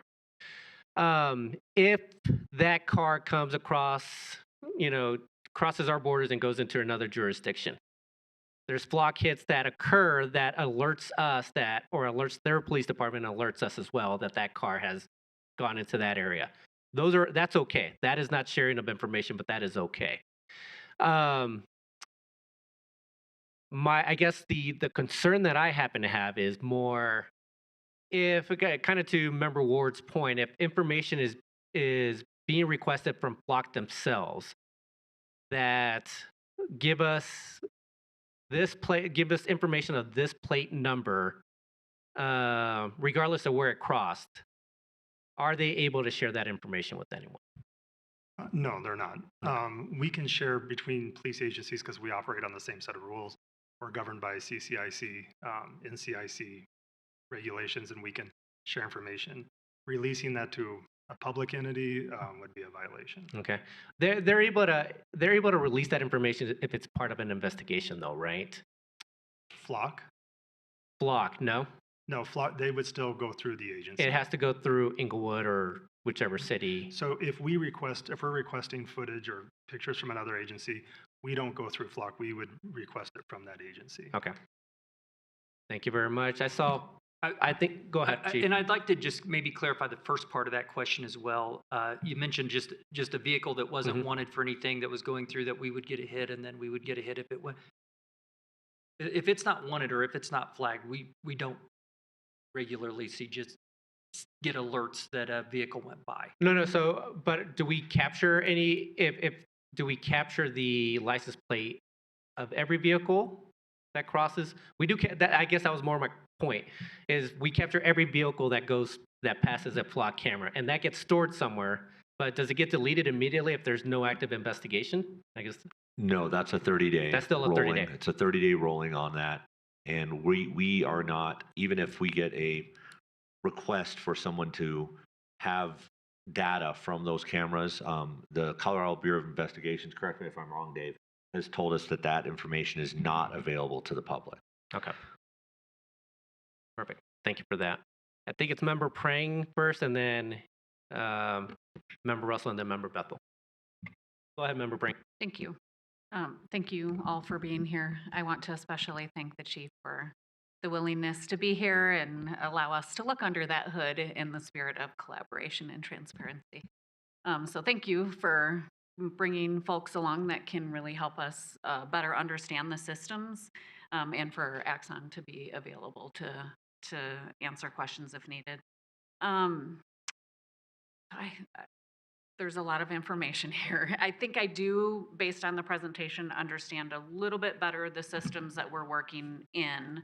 One easy question for clarification to start off is, so Avigilon, or however you pronounce Avigilon. that? Avigilon. That will now become Axon.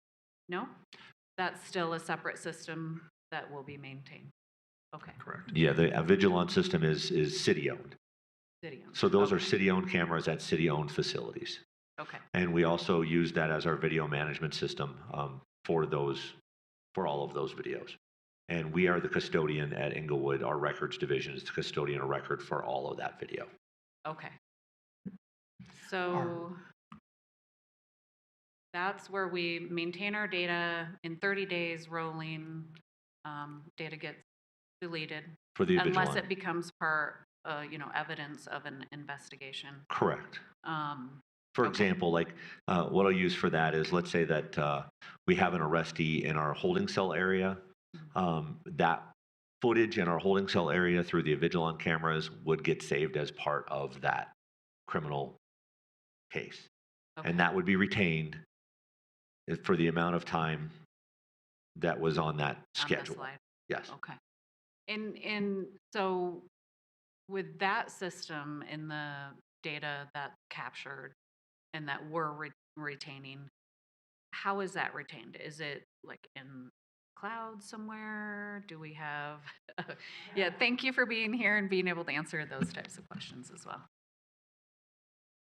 So we have on-premise servers that store that information in Avigilon. The 30-day limitation is related to the amount of space we have, so it overwrites. It's kind of a first in, first out sort of thing. So it overwrites that, and if we need a copy, we essentially burn a copy of that event onto an exterior file so that it can be saved beyond that 30 days. Okay. And then I guess another question related to the storage of the data. I'm going to ask just simply, is the data encrypted? And if it is, at what level? And are we, I got some information from a software engineer who tried to help educate me on the levels of encryption and what used to be acceptable and what's kind of no longer acceptable. So do we know if we're storing data anywhere, if it's encrypted at the level of 2048-bit RSA? So the Axon data is encrypted for those standards. I believe the block data is as well. I can't answer that for Avigilon. I wasn't. Okay. I struggle a little bit with a statement on flock around that because I've seen plenty of reporting where flock data was easily accessed without the encryption. So I just want to make sure my interest in this is to not have a conversation with the police department to limit your use of technology. And I got the sense from the presentation and some of the arguments made therein that maybe there's a sense that that's what we're trying to do. That's not my intent. My intent is to just better understand the data pieces of it and make sure that we have systems in place to best manage and protect that data. So hopefully the police department understands that. And we have a great responsibility as elected officials to be having this conversation. So I'm glad that we're having it finally. So I guess my other question for now, and then maybe I'll let other council members weigh in a little bit more, but I guess I want to talk a little bit more around like policies that are in place to oversee some of these guardrails that you're speaking to us about. So you're, giving us information that, 30 days rolling, we're getting rid of data. We've got this slide that shows us, if it does become retained for a longer period of time because it's involved in an investigation.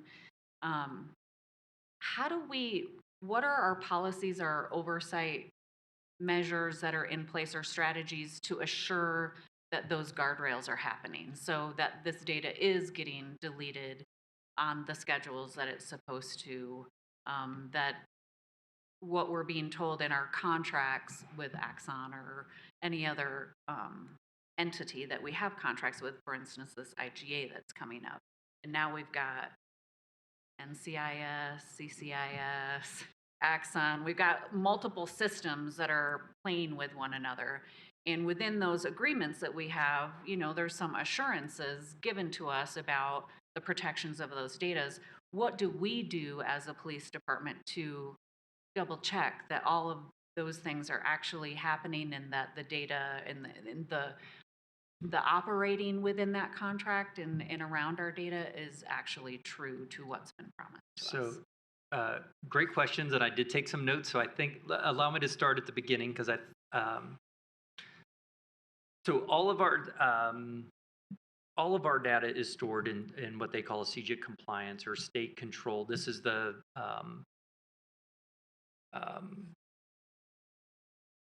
settings that are demanded for us to keep all of our police data secure. So, for example, and I'll start by giving this analogy, or not an analogy, but we have been using body-worn cameras for 5 years. We've been using body-worn cameras for 5 years. We've been using flock cameras for 3 years as automated license plate readers. Yeah. There would be more personally identifying and protected information and data in one Englewood police officer's shift than all of flock. They talk to juveniles. They get juvenile information. They have medical information. This is all captured on their body-worn camera. They have access to criminal information. They have people sometimes financial, medical records, etc. because of the nature of their job. They're inside houses. They get social security numbers. The amount of data that is taken in on our body-worn cameras multiplied by the number of officers working a shift multiplied by the 5 years, 365 days a year is an incredible amount of data that has been secured. That has been secured securely with no issues for 5 years. And I would also point out, similarly with the flock system, there is a analysis, and I will turn this part over to Joe. There is an analysis called a SOC. It's a certification process that vendors go through third party to do an audit. Basically, they outline what their system looks like and what it's intended to do, and then the third party audits their system, make sure that it does what it's intended to do, and then provides that certification for them. Thank you. Regarding the policy, we do have a policy that is pretty much reflected in here. I don't know if you want to read it, share. I think It's shared. Yeah, so the actual policy that we go through for our ALPRs was shared, and all of that information was also on those slides. And that's obviously our policy. That is our guidebook. That is our laws. That's what we use as the Englewood Police Department to make sure that we are within the guardrails. And so there are obviously sanctions for anyone that violates policy. And so if we're talking about guardrails, about policy and misuse and things of that nature on officers' side, that's misuse. It's the same. Let's say that an officer would use CCIC, the Colorado Bureau of Investigation's database, for personal use and not for legitimate law enforcement use. That officer would get their what's the word I'm looking for? Their permissions taken away from using CBI's CCIC, and they would potentially be terminated from the police department for something of that nature. So there are fairly strict guide rails for those types of things.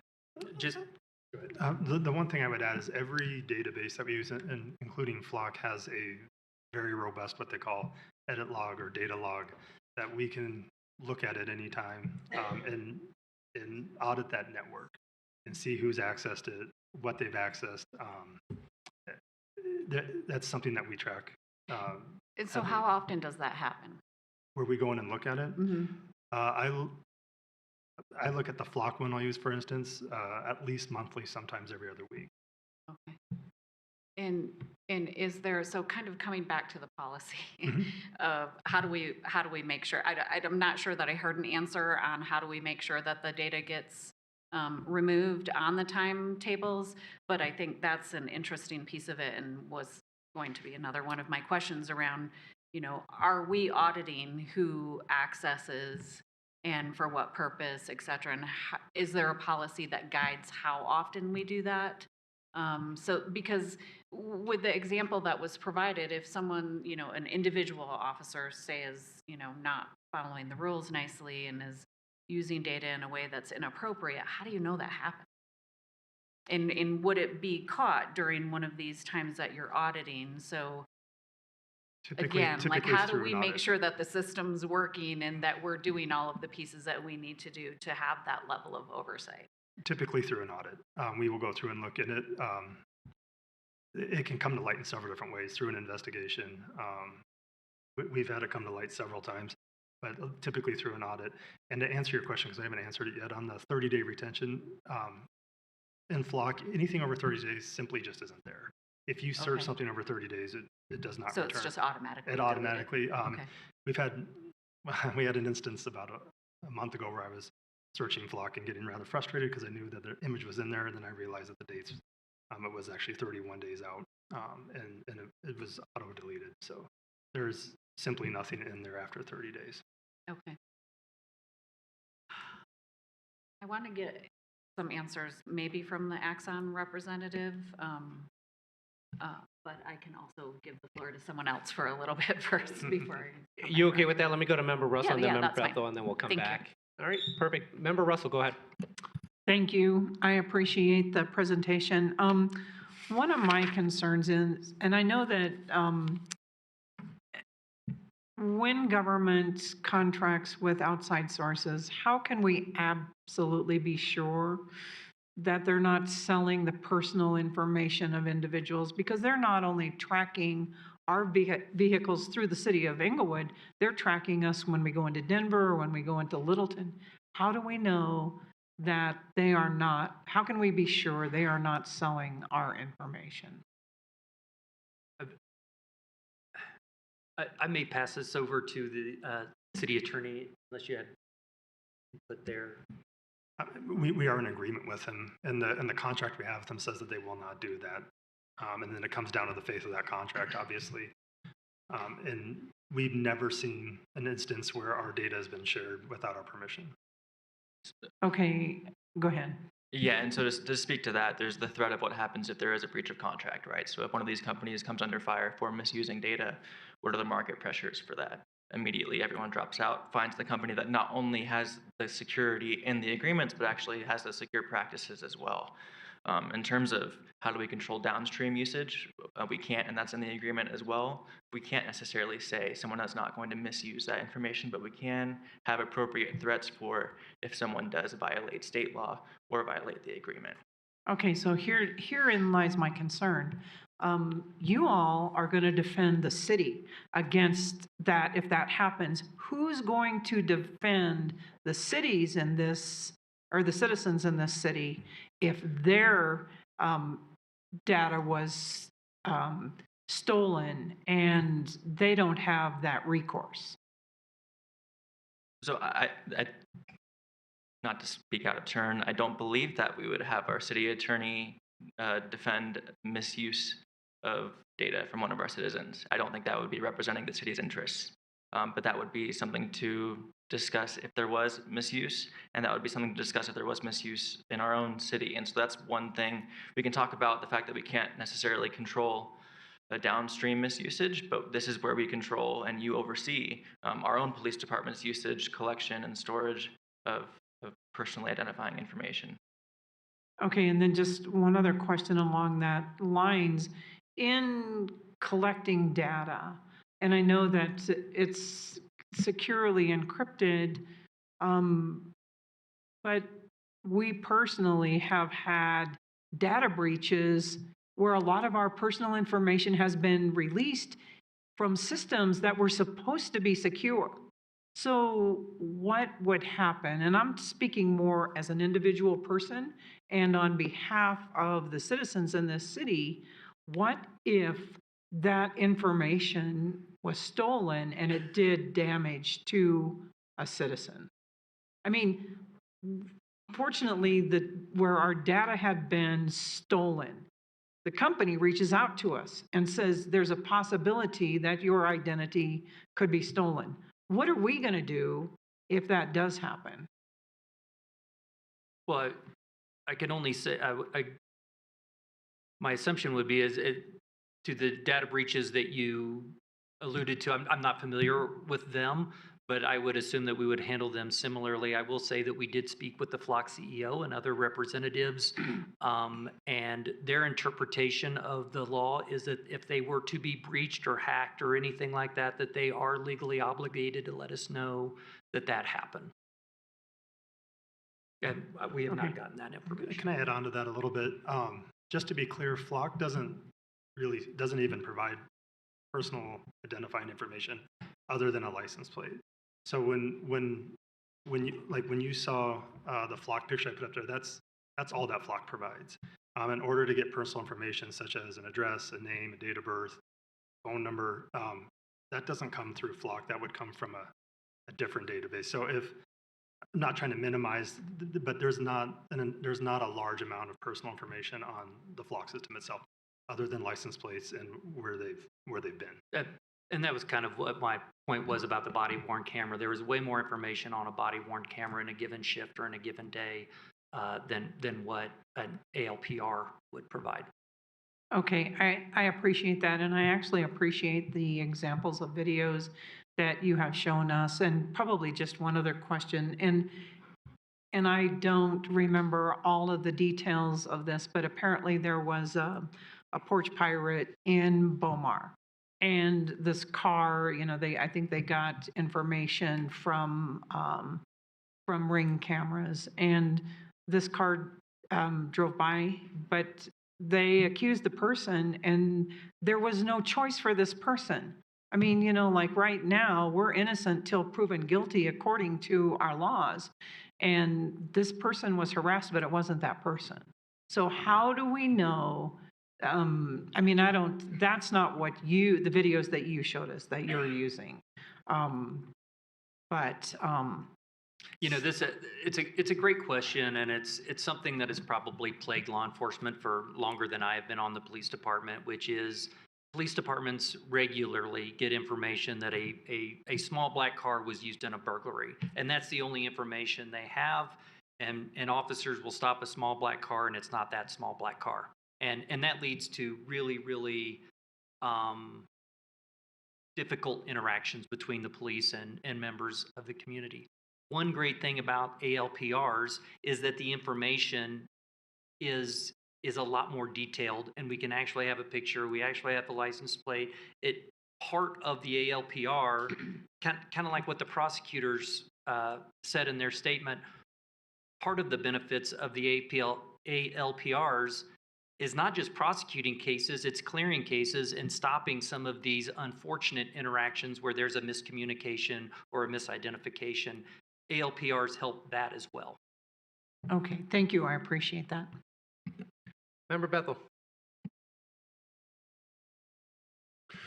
Well, first, thank you for the presentation.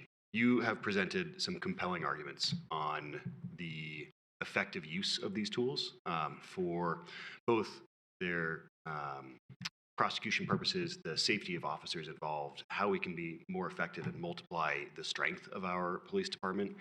And it's really impressive what you're able to do and how you've put these tools to use. I have, of course, concerns. My first question is, what is required in an interagency kind of sharing request, right? Is it an administrative request? Is it a court order?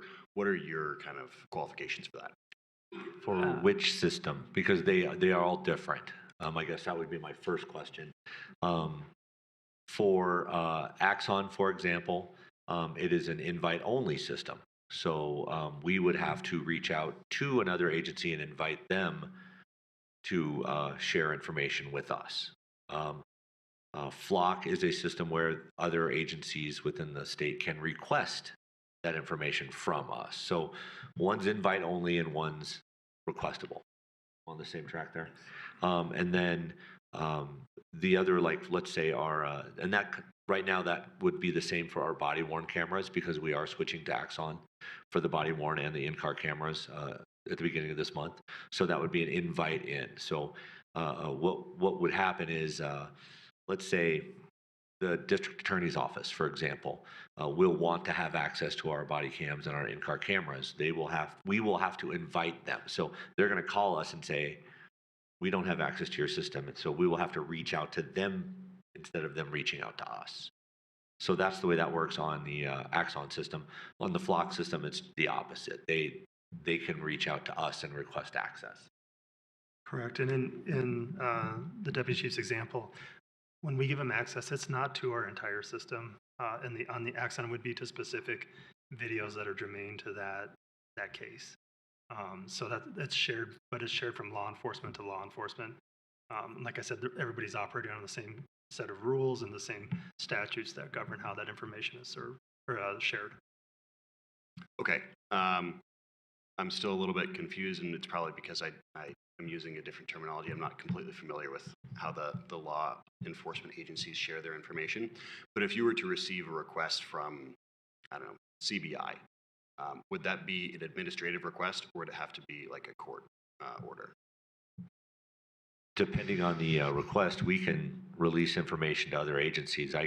Let's say there's a Littleton detective that is looking for a white widget, right, of some sort that was used in a crime. They could literally call our detective bureau and ask us to search our databases for that. Okay. For an investigative lead, I guess you would say. Does that make sense? I'm not sure exactly how to answer the question, but I think it doesn't have to be a court order or anything of that nature. We share information across so many different. Our crime analyst is very robust in sharing information with other agencies on ongoing crimes, open crimes, suspects, pictures of suspects, pictures, so, and that's throughout the state. Because we know that we don't operate in a silo. So we definitely have to reach out to other agencies. Does that answer your question? It does. And I think that it touches on where I think my concern is, and where a lot of people's concern is that this information would be shared too widely, and that requests could come in from agencies that might not have the best intentions or have the best intentions for the citizens of Englewood at heart? I can answer that in the fact that it depends on what kind of information they're asking for. So alphanumeric information off of an ALPR camera, for example, that's information that we can give to other agencies. There's no personal identifying information. There's no expectation of privacy. There's no search warrant. There's no anything that would govern the release of that information. If they had information that would need a search warrant, obviously by state statute, then we would have to wait until a search warrant was received from a judge, if we had that information. Trying to think of any other examples. Dave, maybe get the when you get a request for a flock online, of what that just looks like. They have to fill out an online form that says Detective Jones is looking for a white car in connection with this crime. So let's say, I get what you're saying. So if another agency has requested us to share our flock data, so let's say Lakewood Police Department is searching for a certain license plate. There's a form that they have to fill out that says what the crime is that they are investigating, who the officer is that's investigating it, that sort of information. And that trail is auditable. Does that make sense? Yes. Now, if it was a detective looking for a blue Mustang from Littleton that's being used in a bunch of smash and grab robberies, they may just call our detective bureau and say, do you have any cases involving a blue Mustang? And then we would say, yes, we have that, but we don't know who they are. Is that more clear? Yeah, I appreciate the answer. Thank you. We'll go to Member Ward and then Member Bryan. Were you looking to get your light back on? Not on it. Go ahead, Member Ward. Circling back to Flock, the city attorney was kind enough to give us the contract. And as I read through it, it's a pretty short document, but it does seem to have some ambiguities. And I think some of my concerns over this information collection and distribution relate to some of those ambiguities. Ultimately, my concern is that we be able to fully control where that data goes and to exercise our judgment and not someone else's on where that data goes. One of the ambiguities that I don't completely understand is the concept of aggregated data.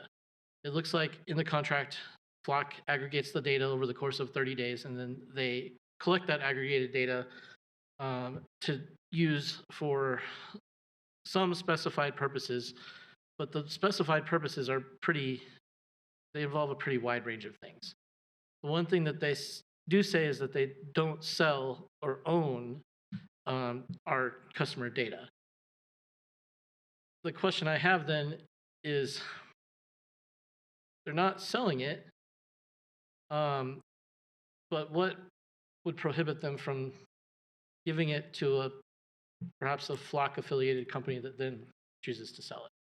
Flock's not selling it, but they're profiting from its collection. I think if you're asking about the repercussion of what would happen if they violated the contract, I probably would put that to the city attorney. What I will say is in our discussions with Flock, to the ambiguity aspects of what they may do with aggregate data, what I can tell you in our conversations with them is they have put filters on states where, for Colorado, for example, the filters that they have of where they would use that data is compliant with Colorado state law. So they are not using it for anything that would violate Colorado state law. As far as if they would give that to a third party, I think we talked about that a few minutes ago, but if I'm understanding right, I would defer to the attorney on that. So that's all correct. And aggregated data and its intention is not usable for, I think, the purposes of what we're talking about here, where it could be sold or used to identify someone or to enforce federal immigration law. So the filters for Colorado information, essentially it's only usable, the way I'm interpreting the contract, to train their own machines to improve their functioning, right? So they don't necessarily need the license plate number, but they need to know how it's interacting with the cameras, what information it is grabbing.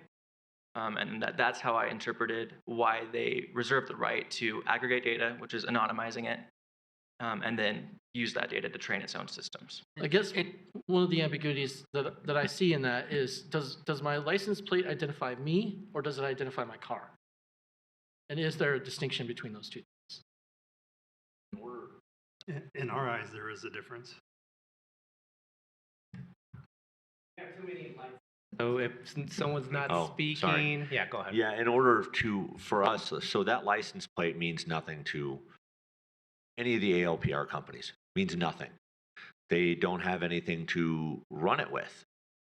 They just are looking at alphanumerics. The reason this CBI IGA is important for us is because that enables us, so Axon for our Fleet 3 cameras, for example, and I'm sure that the technician is listening, Axon on these Fleet 3 cameras, they don't run the plate number. They don't know who it belongs to. They don't know what kind of car it belongs on. And they would never know. What happens is that CBI gives us a conduit.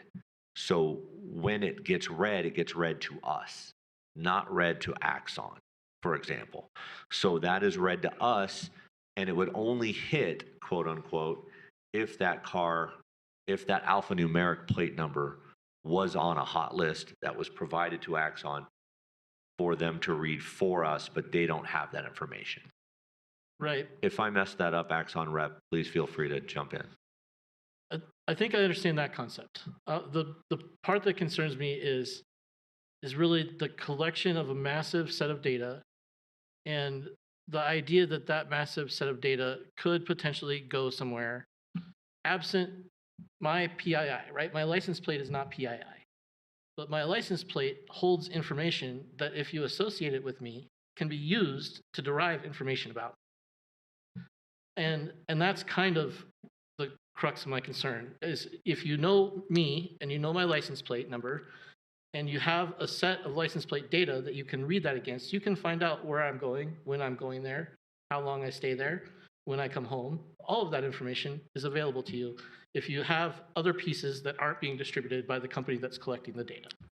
Because it's not, yeah, I think I'm getting it, but that's not open source information. Is that where you're going with that? Because that bit, information yeah. would not be open source. So in the definition of aggregated data, it says it's anonymized, but that's, I think, the crux of my question, and I think our deputy city attorney hit on that a bit. Is my license plate actually, the number of my license plate actually anonymous information, or is it not? So that would be a technical question. Unfortunately, we don't have Flock to say how they anonymize it. We know it's commercially available standards, and I appreciate the definition as a non-technical person, because when the enforcement comes into play, I think it is altered by commercially available standards to irreversibly alter data in such a way that a data subject, and that's an individual person or impersonal entity, can no longer be identified directly or indirectly. So that to me reads as absolutely no, it cannot include that actual license plate once it's been aggregated and anonymized by Flock. Yeah, that was the question, and maybe I'm getting too granular on it. The other section, as I read through this information sharing portion, the confidentiality section of the contract, section 4.1, appears to leave pretty widespread discretion for Flock to share information if they believe that it's in the public interest to share it. Specifically the last paragraph of that section, which is lengthy, and I won't read the whole portion, but it says, if Flock has good faith belief that such access, use, preservation, or disclosure is reasonably necessary to, and then one of them, C, I believe, is detect, prevent, or otherwise address security fraud or technical issues, and then it says, protect the rights, property, or safety of Flock, its users, a third party, or the public, as required or permitted by law. And that's pretty wide discretion, and it gives the authority of Flock to make that judgment call. And that is a bit concerning to me. Absolutely, I totally understand that concern and the way the contract is drafted. And this is where kind of the market factors come into play. If there's a contract that's drafted better with less ambiguity or authority given to a vendor, like I believe Axon's may be, then that's totally within our discretion to take. In terms of, does this give them the authority to misuse data or contradict state law? They're still bound by state law in the same way we are, right? We just can't necessarily enforce that. We wouldn't have standing to. But if they did violate, we know we could disclose that to Attorney General, and state would have its own recourse for that. I didn't find a clause in the contract, and maybe I didn't look for it, or maybe I just overlooked it, that actually requires them to disclose to us if they do that. Right, so that's what makes it a market pressure is if that gets found out, that's the pressure aspect of it. It only has to get found out one time for them to be done for good. And that might not be comforting, but that's when it comes down to why we enter contracts. That's one of the main reasons, because we don't have actual control over what they do, but we can say contractually what they're bound to, and what they're bound to by state law. Thank you. And finally, I want to be clear. I have no doubts that this is a very, very powerful law enforcement tool, and that it has been useful in its application in the city of Englewood. I've heard anecdotally during my time in the police department numerous stories about Flock doing incredible things.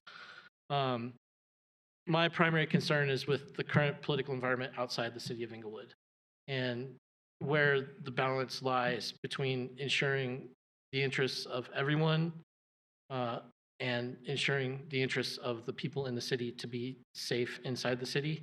And that includes safety from those outside forces that may act in a way that we don't approve of.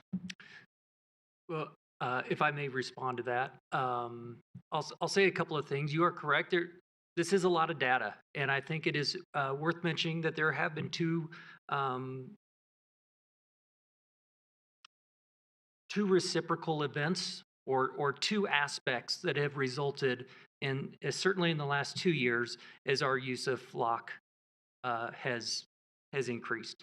Number one, our crime rates have dropped, and number two, arrests have gone up. I've been a cop for 30 years. That's over several administrations, several left, right. I just have to tell you this, and this actually came up in my interview for this job.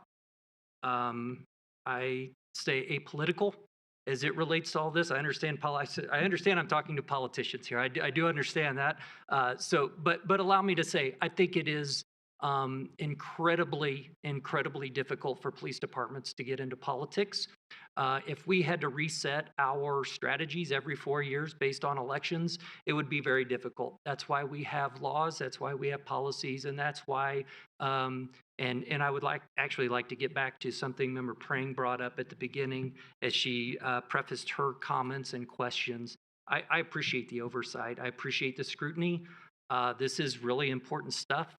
We have all taken an oath to uphold the law, that this job can be dangerous, and it also has a hell of a lot of liability. We don't take it lightly, and I'm happy to have the conversation. You didn't drag me here. You said you dragged me here. You didn't, but I'm happy to be here. I'll just say this. I don't know who the next administration is going to be. I literally don't care. I'm going to do what's right for the city of Englewood. Actually, before we get to Member Prang, do you mind if I just piggyback on some of the comments that Member Ward, because Member Ward is getting to the crux of my issue with the data collection policies that we happen to have in place, and because this does not reflect how I feel about the work that's being done by the City of Englewood. I don't have the same concerns that the police department within the City of Englewood is misusing the data in any type of way outside of its intended use. So it is not, my concern is not there. My concern is the fact of just the political environment and some of the things that we've been hearing even recently that has brought concern. So I'll bring up a couple things. One is Palantir. They're they have the contract specifically with Homeland Security, where they are creating basically a contact relationship management system for the government. And it's going to be specifically for immigration purposes. And what they're doing there is they're creating a single record of individuals, and they're linking government data. So siloed information that we're talking about is just It's just a license plate. Doesn't mean anything to us. It's just alphanumeric ABC 1, 2, 3. It doesn't mean anything to us. But since the government has access to DMV records, they are able to tie your address, you personally, your car, that information with your contact record. They also have access to IRS records, your tax returns. From there, you get additional information such as dependents, that type of thing.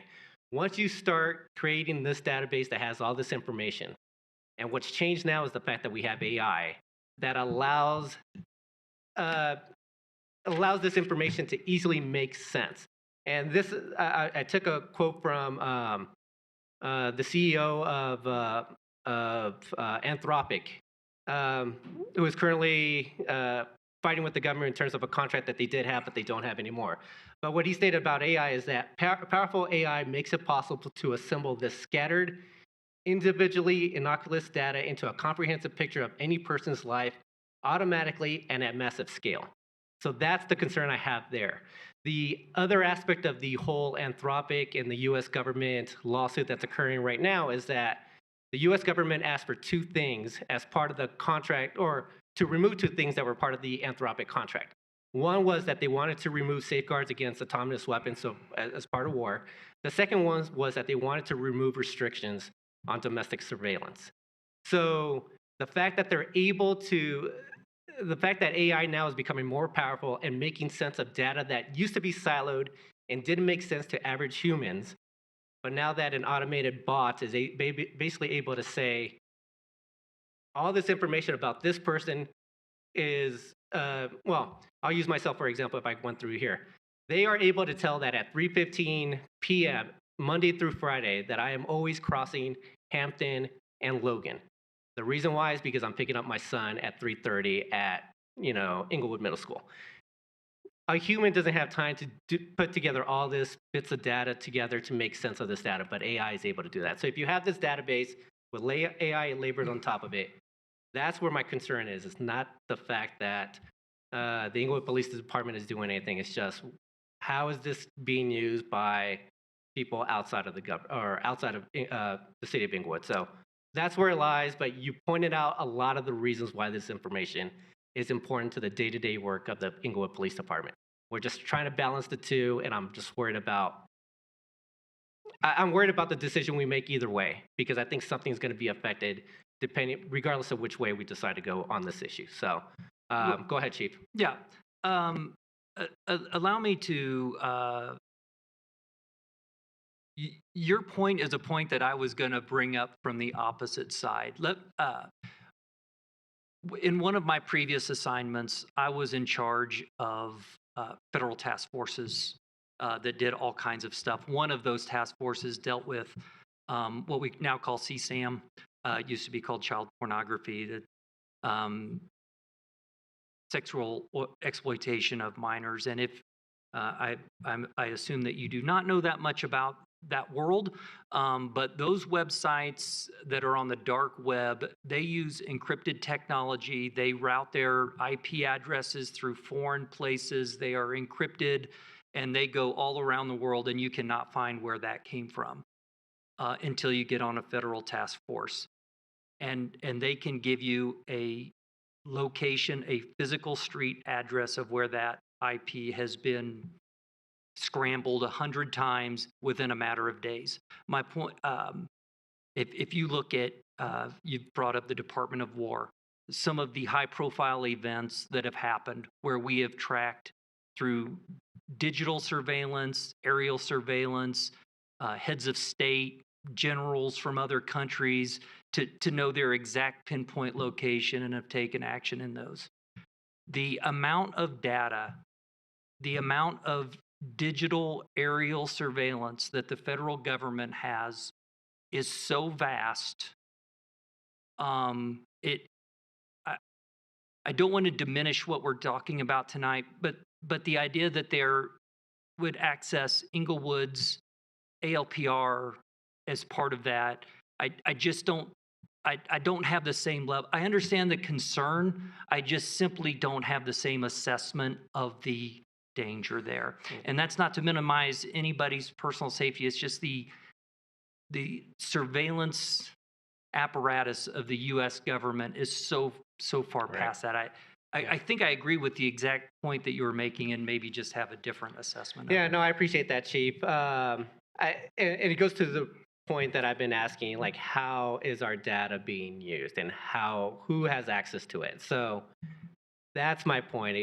We are getting very granular in terms of concerns, but it's where my head is at regarding this issue. But go ahead, Member Pring, if you want to, if you have your questions ready. Sure. So I'll do a couple of quick, easy asks. So based on some answers that were given earlier, can we see an example of some of the policies that guide? I understand the rolling system and kind of the automatic deletion, but for the other set of data that has certain timelines associated. That's the slide that was just up. No, I get that, but what is our policy to assure that that's happening? So how often is someone in charge of that, and how often do they go do it, and what is the Yes. guidance for that? So our custodian of records at the police department is actually our records manager, correct? And so our records manager is in charge of all that, the retention and all of those things. And we have an evidence and property technician that also does the other side of that on terms of the physical evidence that gets either destroyed, returned to owners, things of that nature. I can provide our entire Lexipol policies online on the Your entire what? it's called Lexipol. That's our policy manual. That entire policy manual is online on the front page of our website, but I can pick certain things out of it and send those to you if that's what you're looking for. I'm not sure. I would also just to note on our website there is a flock transparency. Yeah, I'm not talking specific to Flock. Quite frankly, the more that we've had the conversation around Flock versus there being a lot more data in the body cams, that's more where my concern lies. I do have some concerns around Flock, but like the bigger system, Axon, for instance, and our data going into that system and that being such a big system. So one, I would rather not have to go dig for what the policy is that would guide our person. So Yeah, if that absolutely. could I be can send provided, that those would to be you. fantastic. Mhm. And then also if we could just see, is it possible to see a sample of an audit that was done? Like when you do an audit of access to the system, just for us to see what that report looks like and maybe a sample of a month that was reviewed. And allow me to note, I don't know if this made it through, but I have extended an offer to all of you. It would have to probably be individually as a quorum, but to look at it and just come and look and see what we see. Okay. What I'm asking for is for it to be sent. So is Yeah. that possible? I will include it Sure. with the policies. I just don't always have the freedom to come spend that kind of time to sit and look at the data. Obviously this is an important enough conversation that maybe that is something that I should prioritize. And so I'll try to get Whatever over you there need. for that We'll get it invitation. to you. Appreciate that. And then one question on the flock cameras. So we are only using it with the ALPR function, correct? But flock cameras do have the capacity or capability to do facial recognition.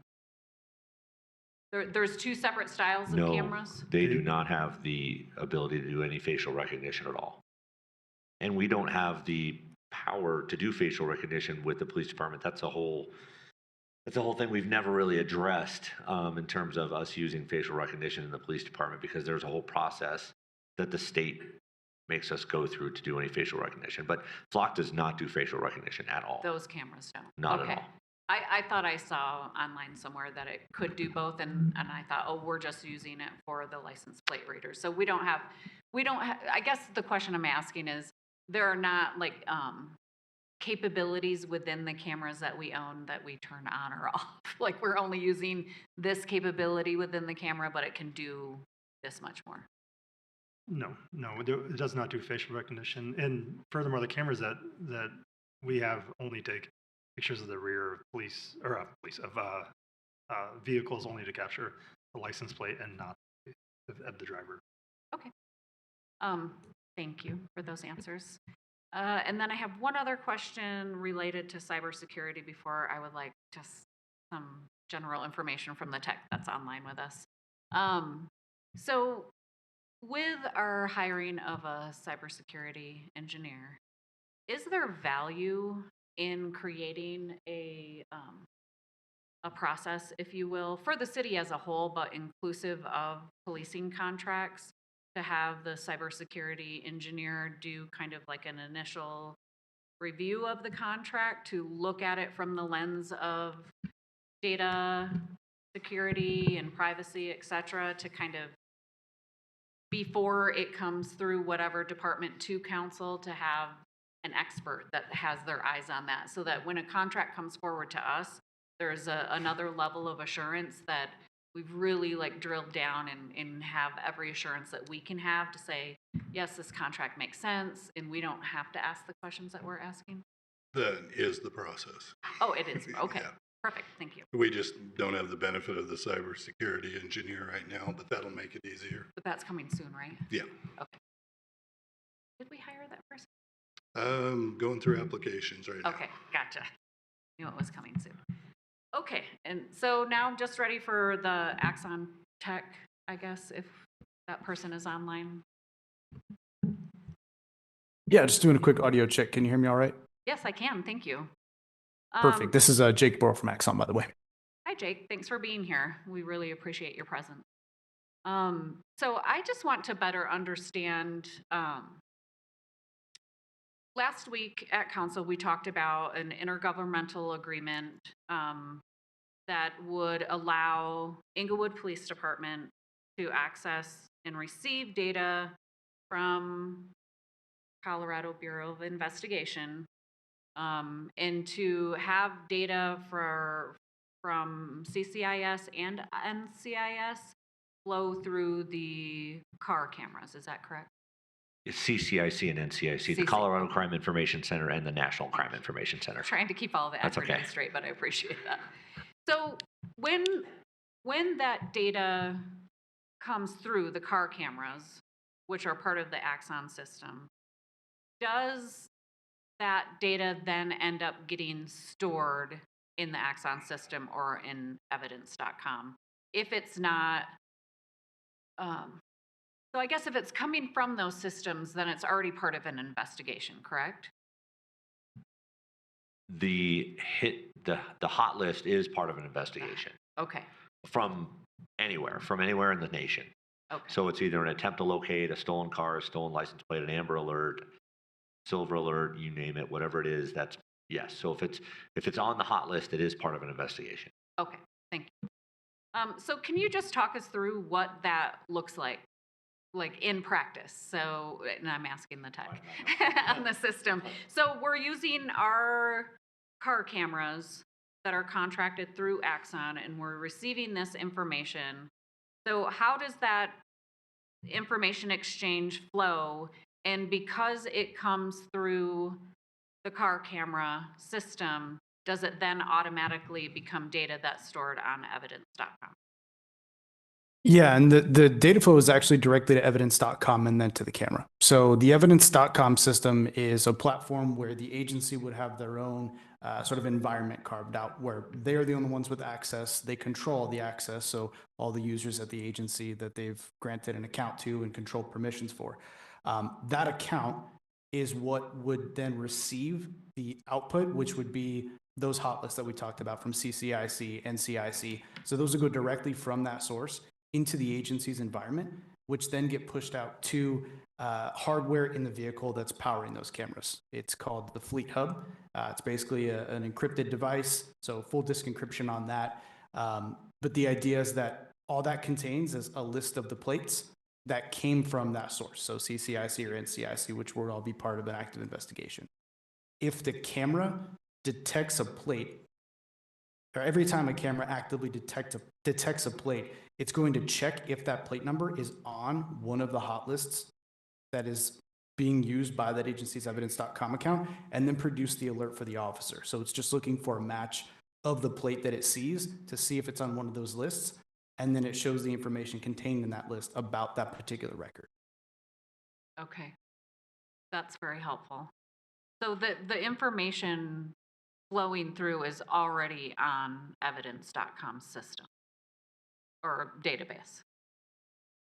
It would be stored there in the agency's instance of evidence.com, correct? Okay. So given that, then can you just talk to us about, I'm just trying to figure out how, like, across jurisdictions and in a system that's nationwide, the data is our data, right?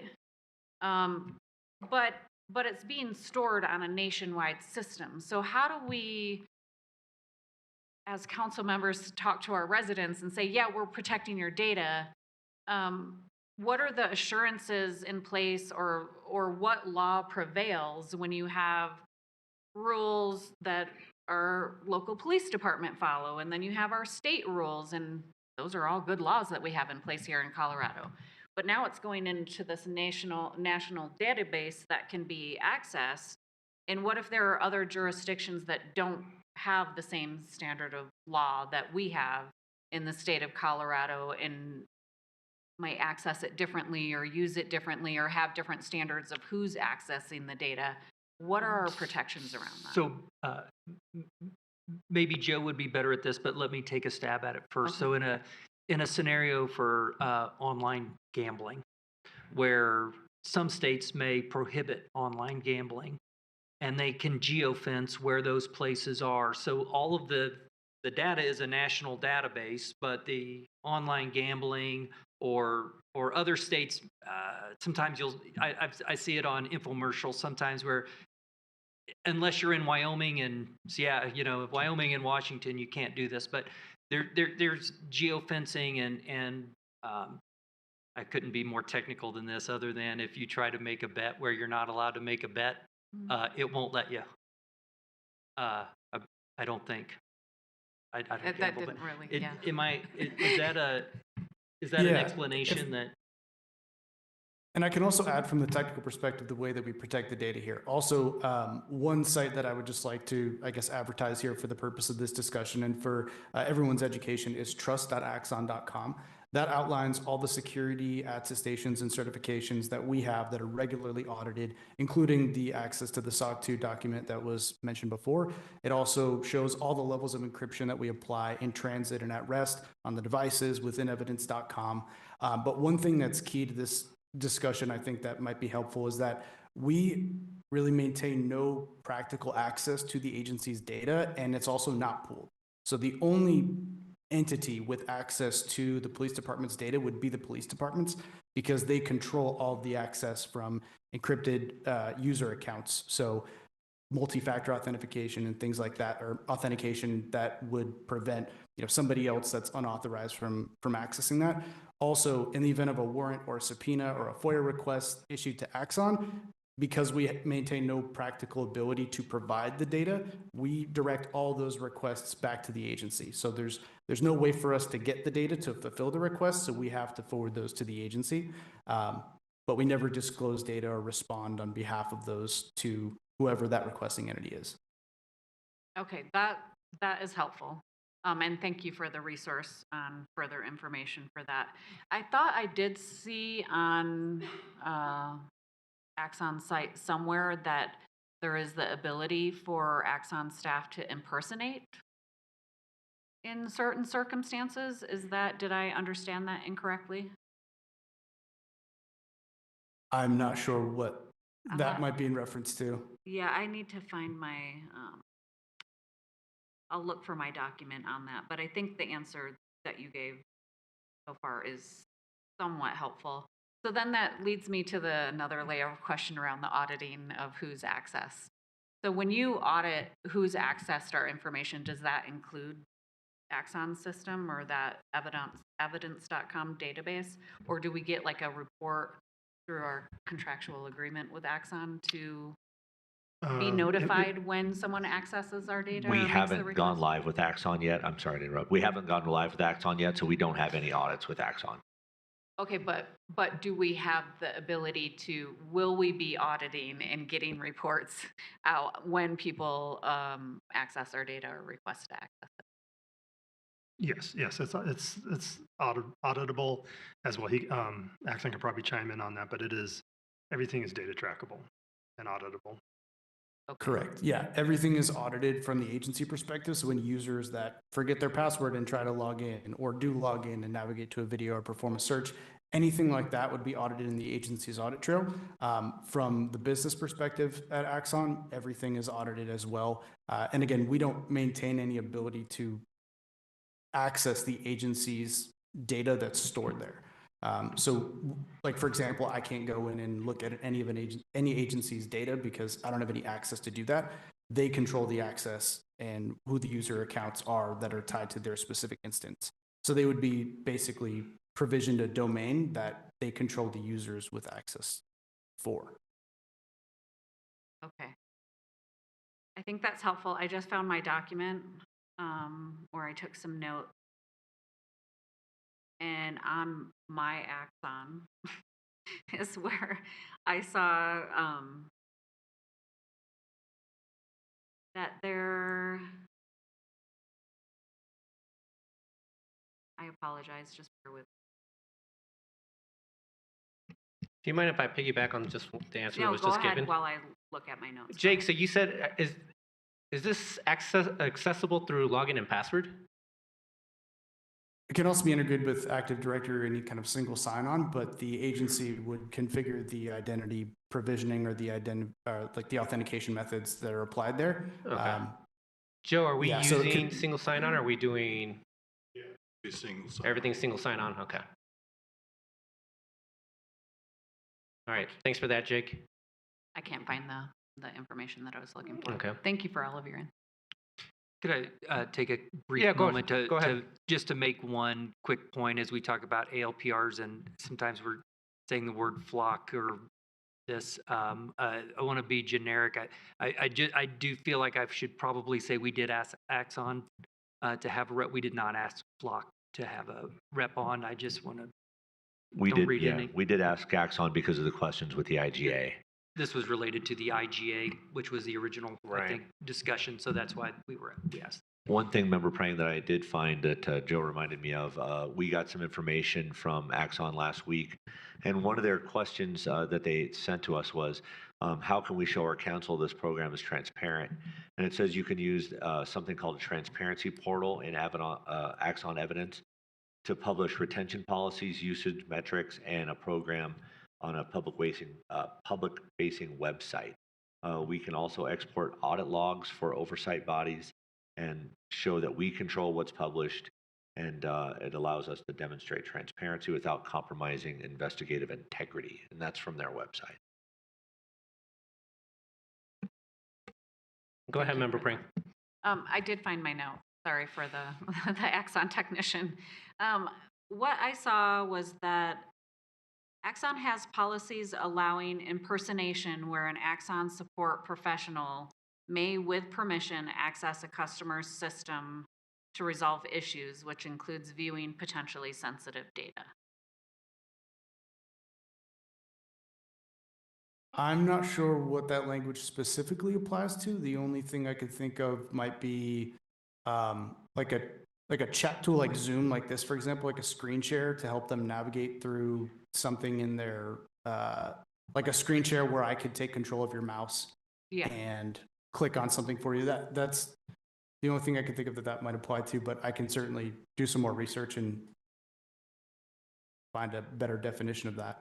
Yeah, that would have been my read of it, is where there's kind of like remote access if you're troubleshooting something on the system. And so just anything that you can provide to us around safeguards when that does happen, like assuring that the session is logged off and that that person no longer has access to the sensitive data, that would be helpful. Certainly, yeah, I can do that. Thank you. Thank you very much, Member Prang.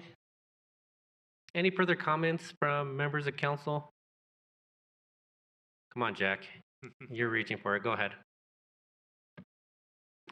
I'll share some thoughts here. I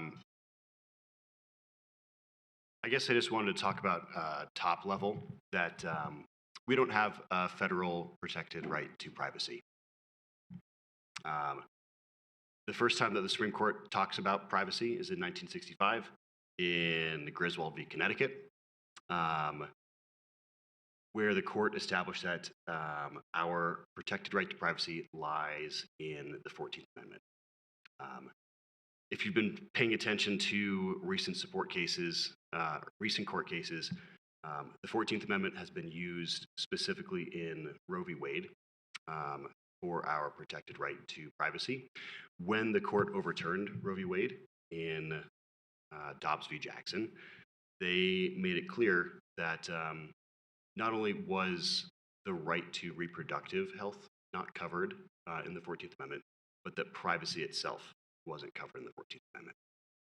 And I bring that up based on our conversation around privacy, that if we want to establish ground rules of privacy in our community, that it is on the state and it's on us. And I think that the state has been fairly robust, and I think that Englewood has been fairly robust. And I've enjoyed this conversation so far.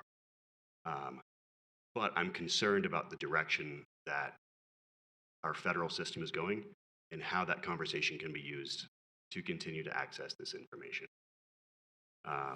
Chief Jackson brings up a very important and I think a strong argument that the United States' intelligence apparatus is so robust that why would they want to deal with Englewood? Why would they, have any reason to access our automatic license plate readers? But it's, in my eyes, more about the precedent that we set if we start going down this road. And again, I want to focus on how valuable this tool has been for us so far, the safety aspects that it brings to our community, and the robust crime-solving technology that it brings. And I'm grateful for it, right? This is how we punch above our weight as a police department. This is how we add bodies to our police department that we can't necessarily afford. So I guess that's more of a conversation piece than it is a question. Thank you very much, Jack. Chief, did you want something? I saw your light on. Yeah. I guess you've mentioned a couple of things there that did get brought up, and you talked about the federal. A couple of people have brought up kind of the federalization of policing, or the federal government's role in local policing, and where that has been. And I'll take you back about a decade, about 10 years ago, as an aftermath of unfortunate events in Ferguson, Missouri. I lived about 3 hours away from there, about 200 miles, when all of that was going. And it was an unfortunate circumstance, but I think a lot of times in our country, out of unfortunate circumstances, great things come about from it. And at the time, President Obama appointed a commission to look at 21st century policing.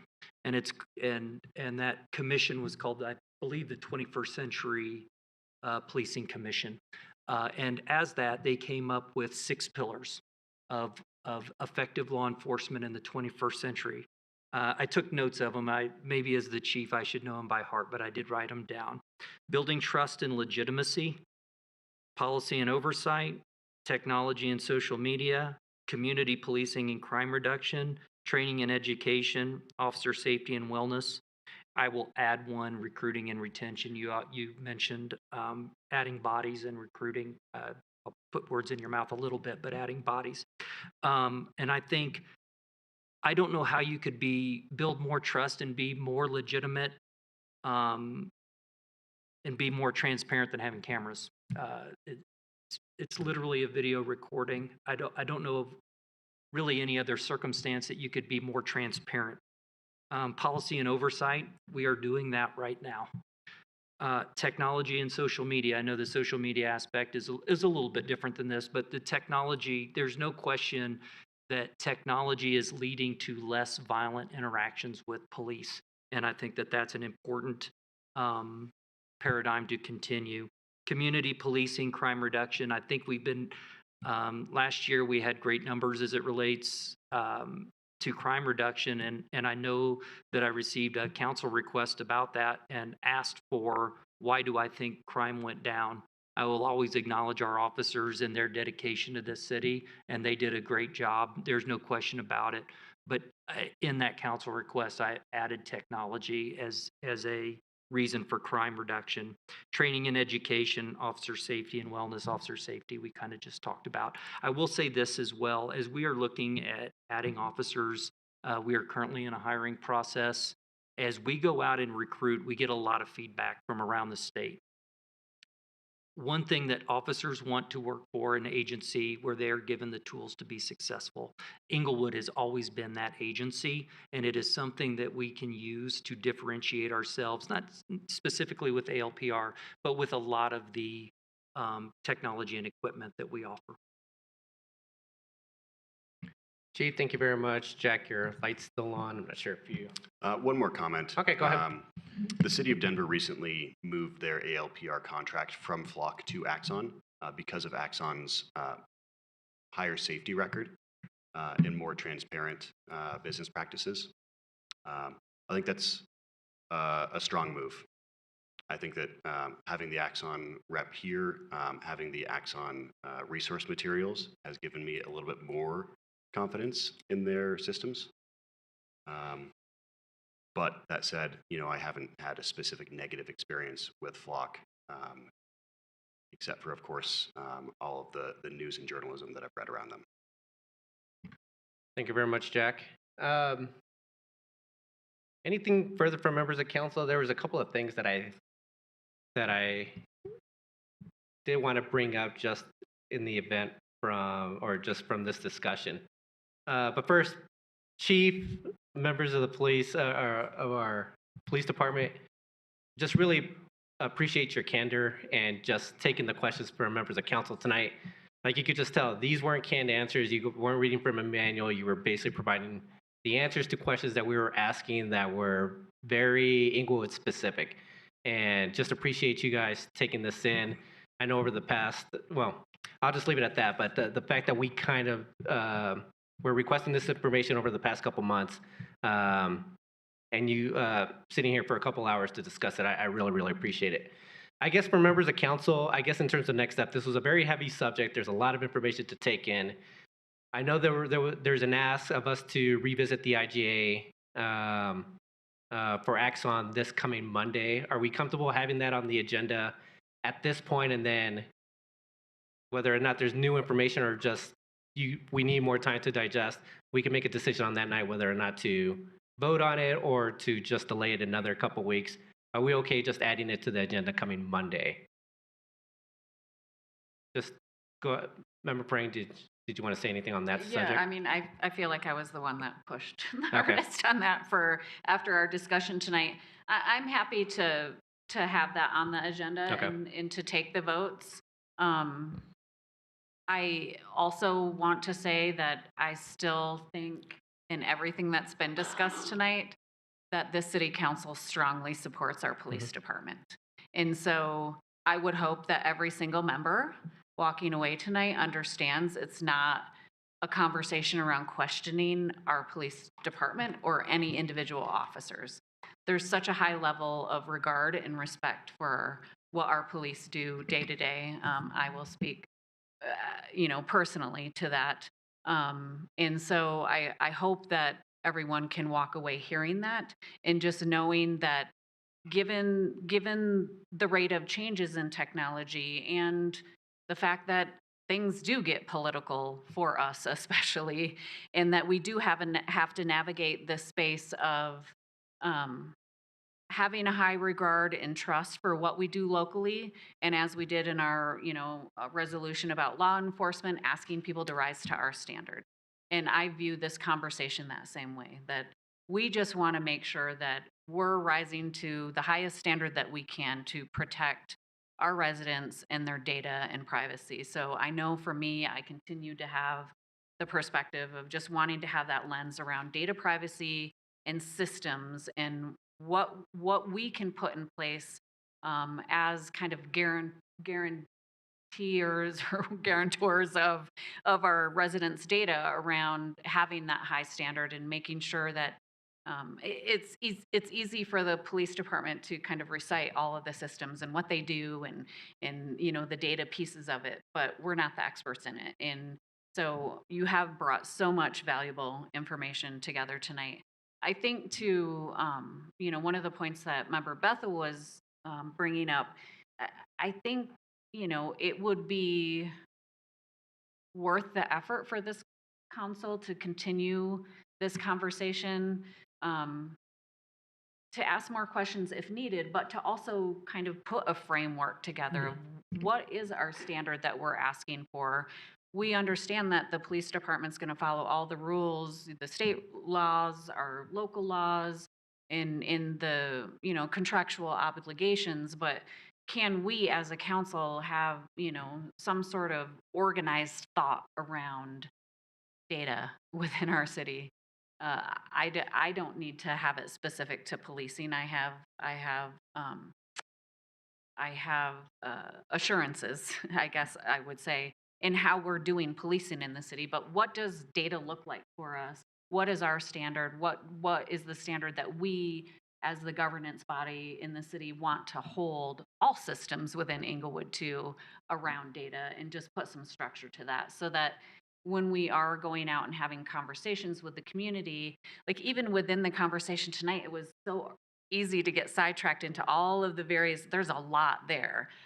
So what would give us a framework from which to have this conversation sensibly with residents that do have concerns about, you know, federal agencies and what they are or aren't doing? And we can beat the drum all we want and say, yeah, but our local police are doing it this way. That doesn't satisfy the answer.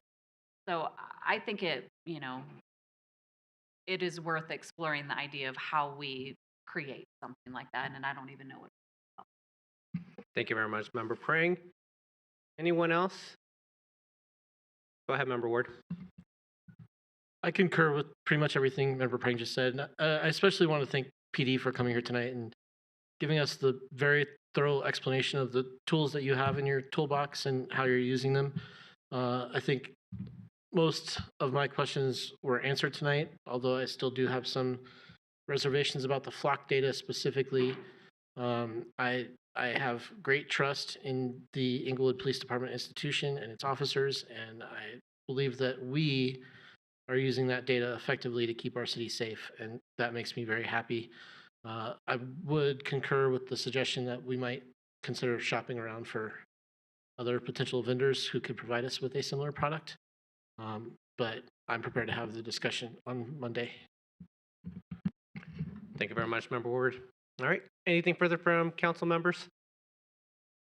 Again, yep, no, you're good? All right, well, thank you again, members of the police department. I really, really appreciate the conversation.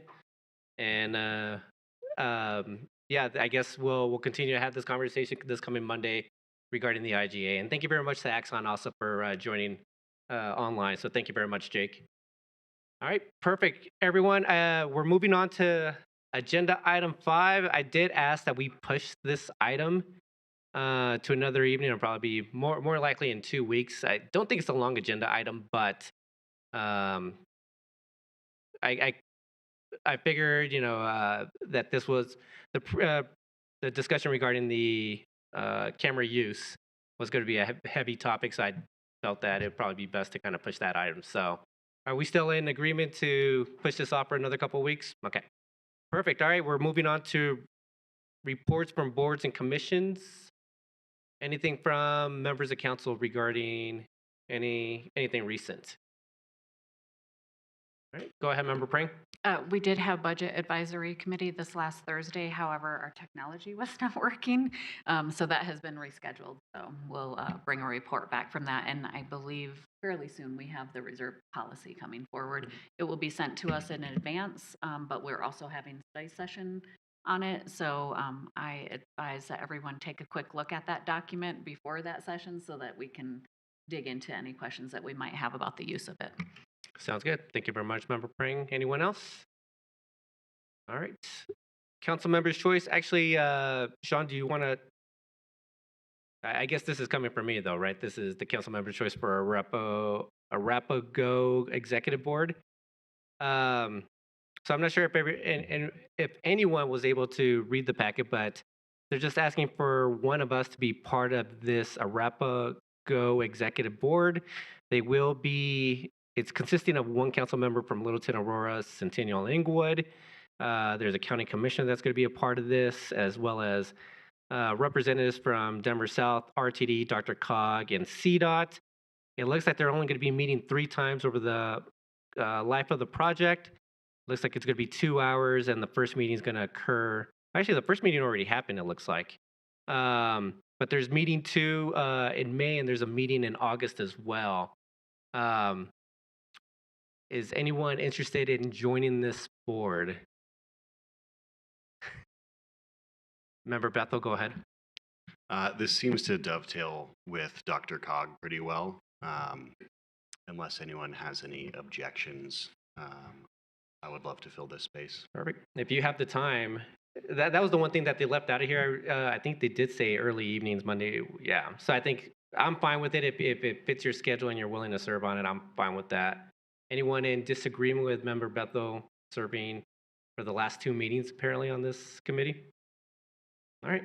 Perfect. Well, congratulations, Member Bethel, on joining another board. It's a huge honor for me and my family. Thank you so much.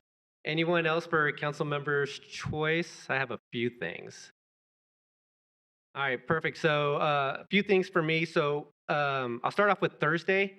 I am going to be partaking in the South Metro Denver Chambers mayor events. It's myself, Littleton Mayor, Greenwood Village, Castle Pines, Centennial, leaving out a city, and I'm feeling terrible that I'm forgetting one. But anyway, it's just basically just a mayor's panel open to their chamber members. It's taking place between 3:30 and 4:30.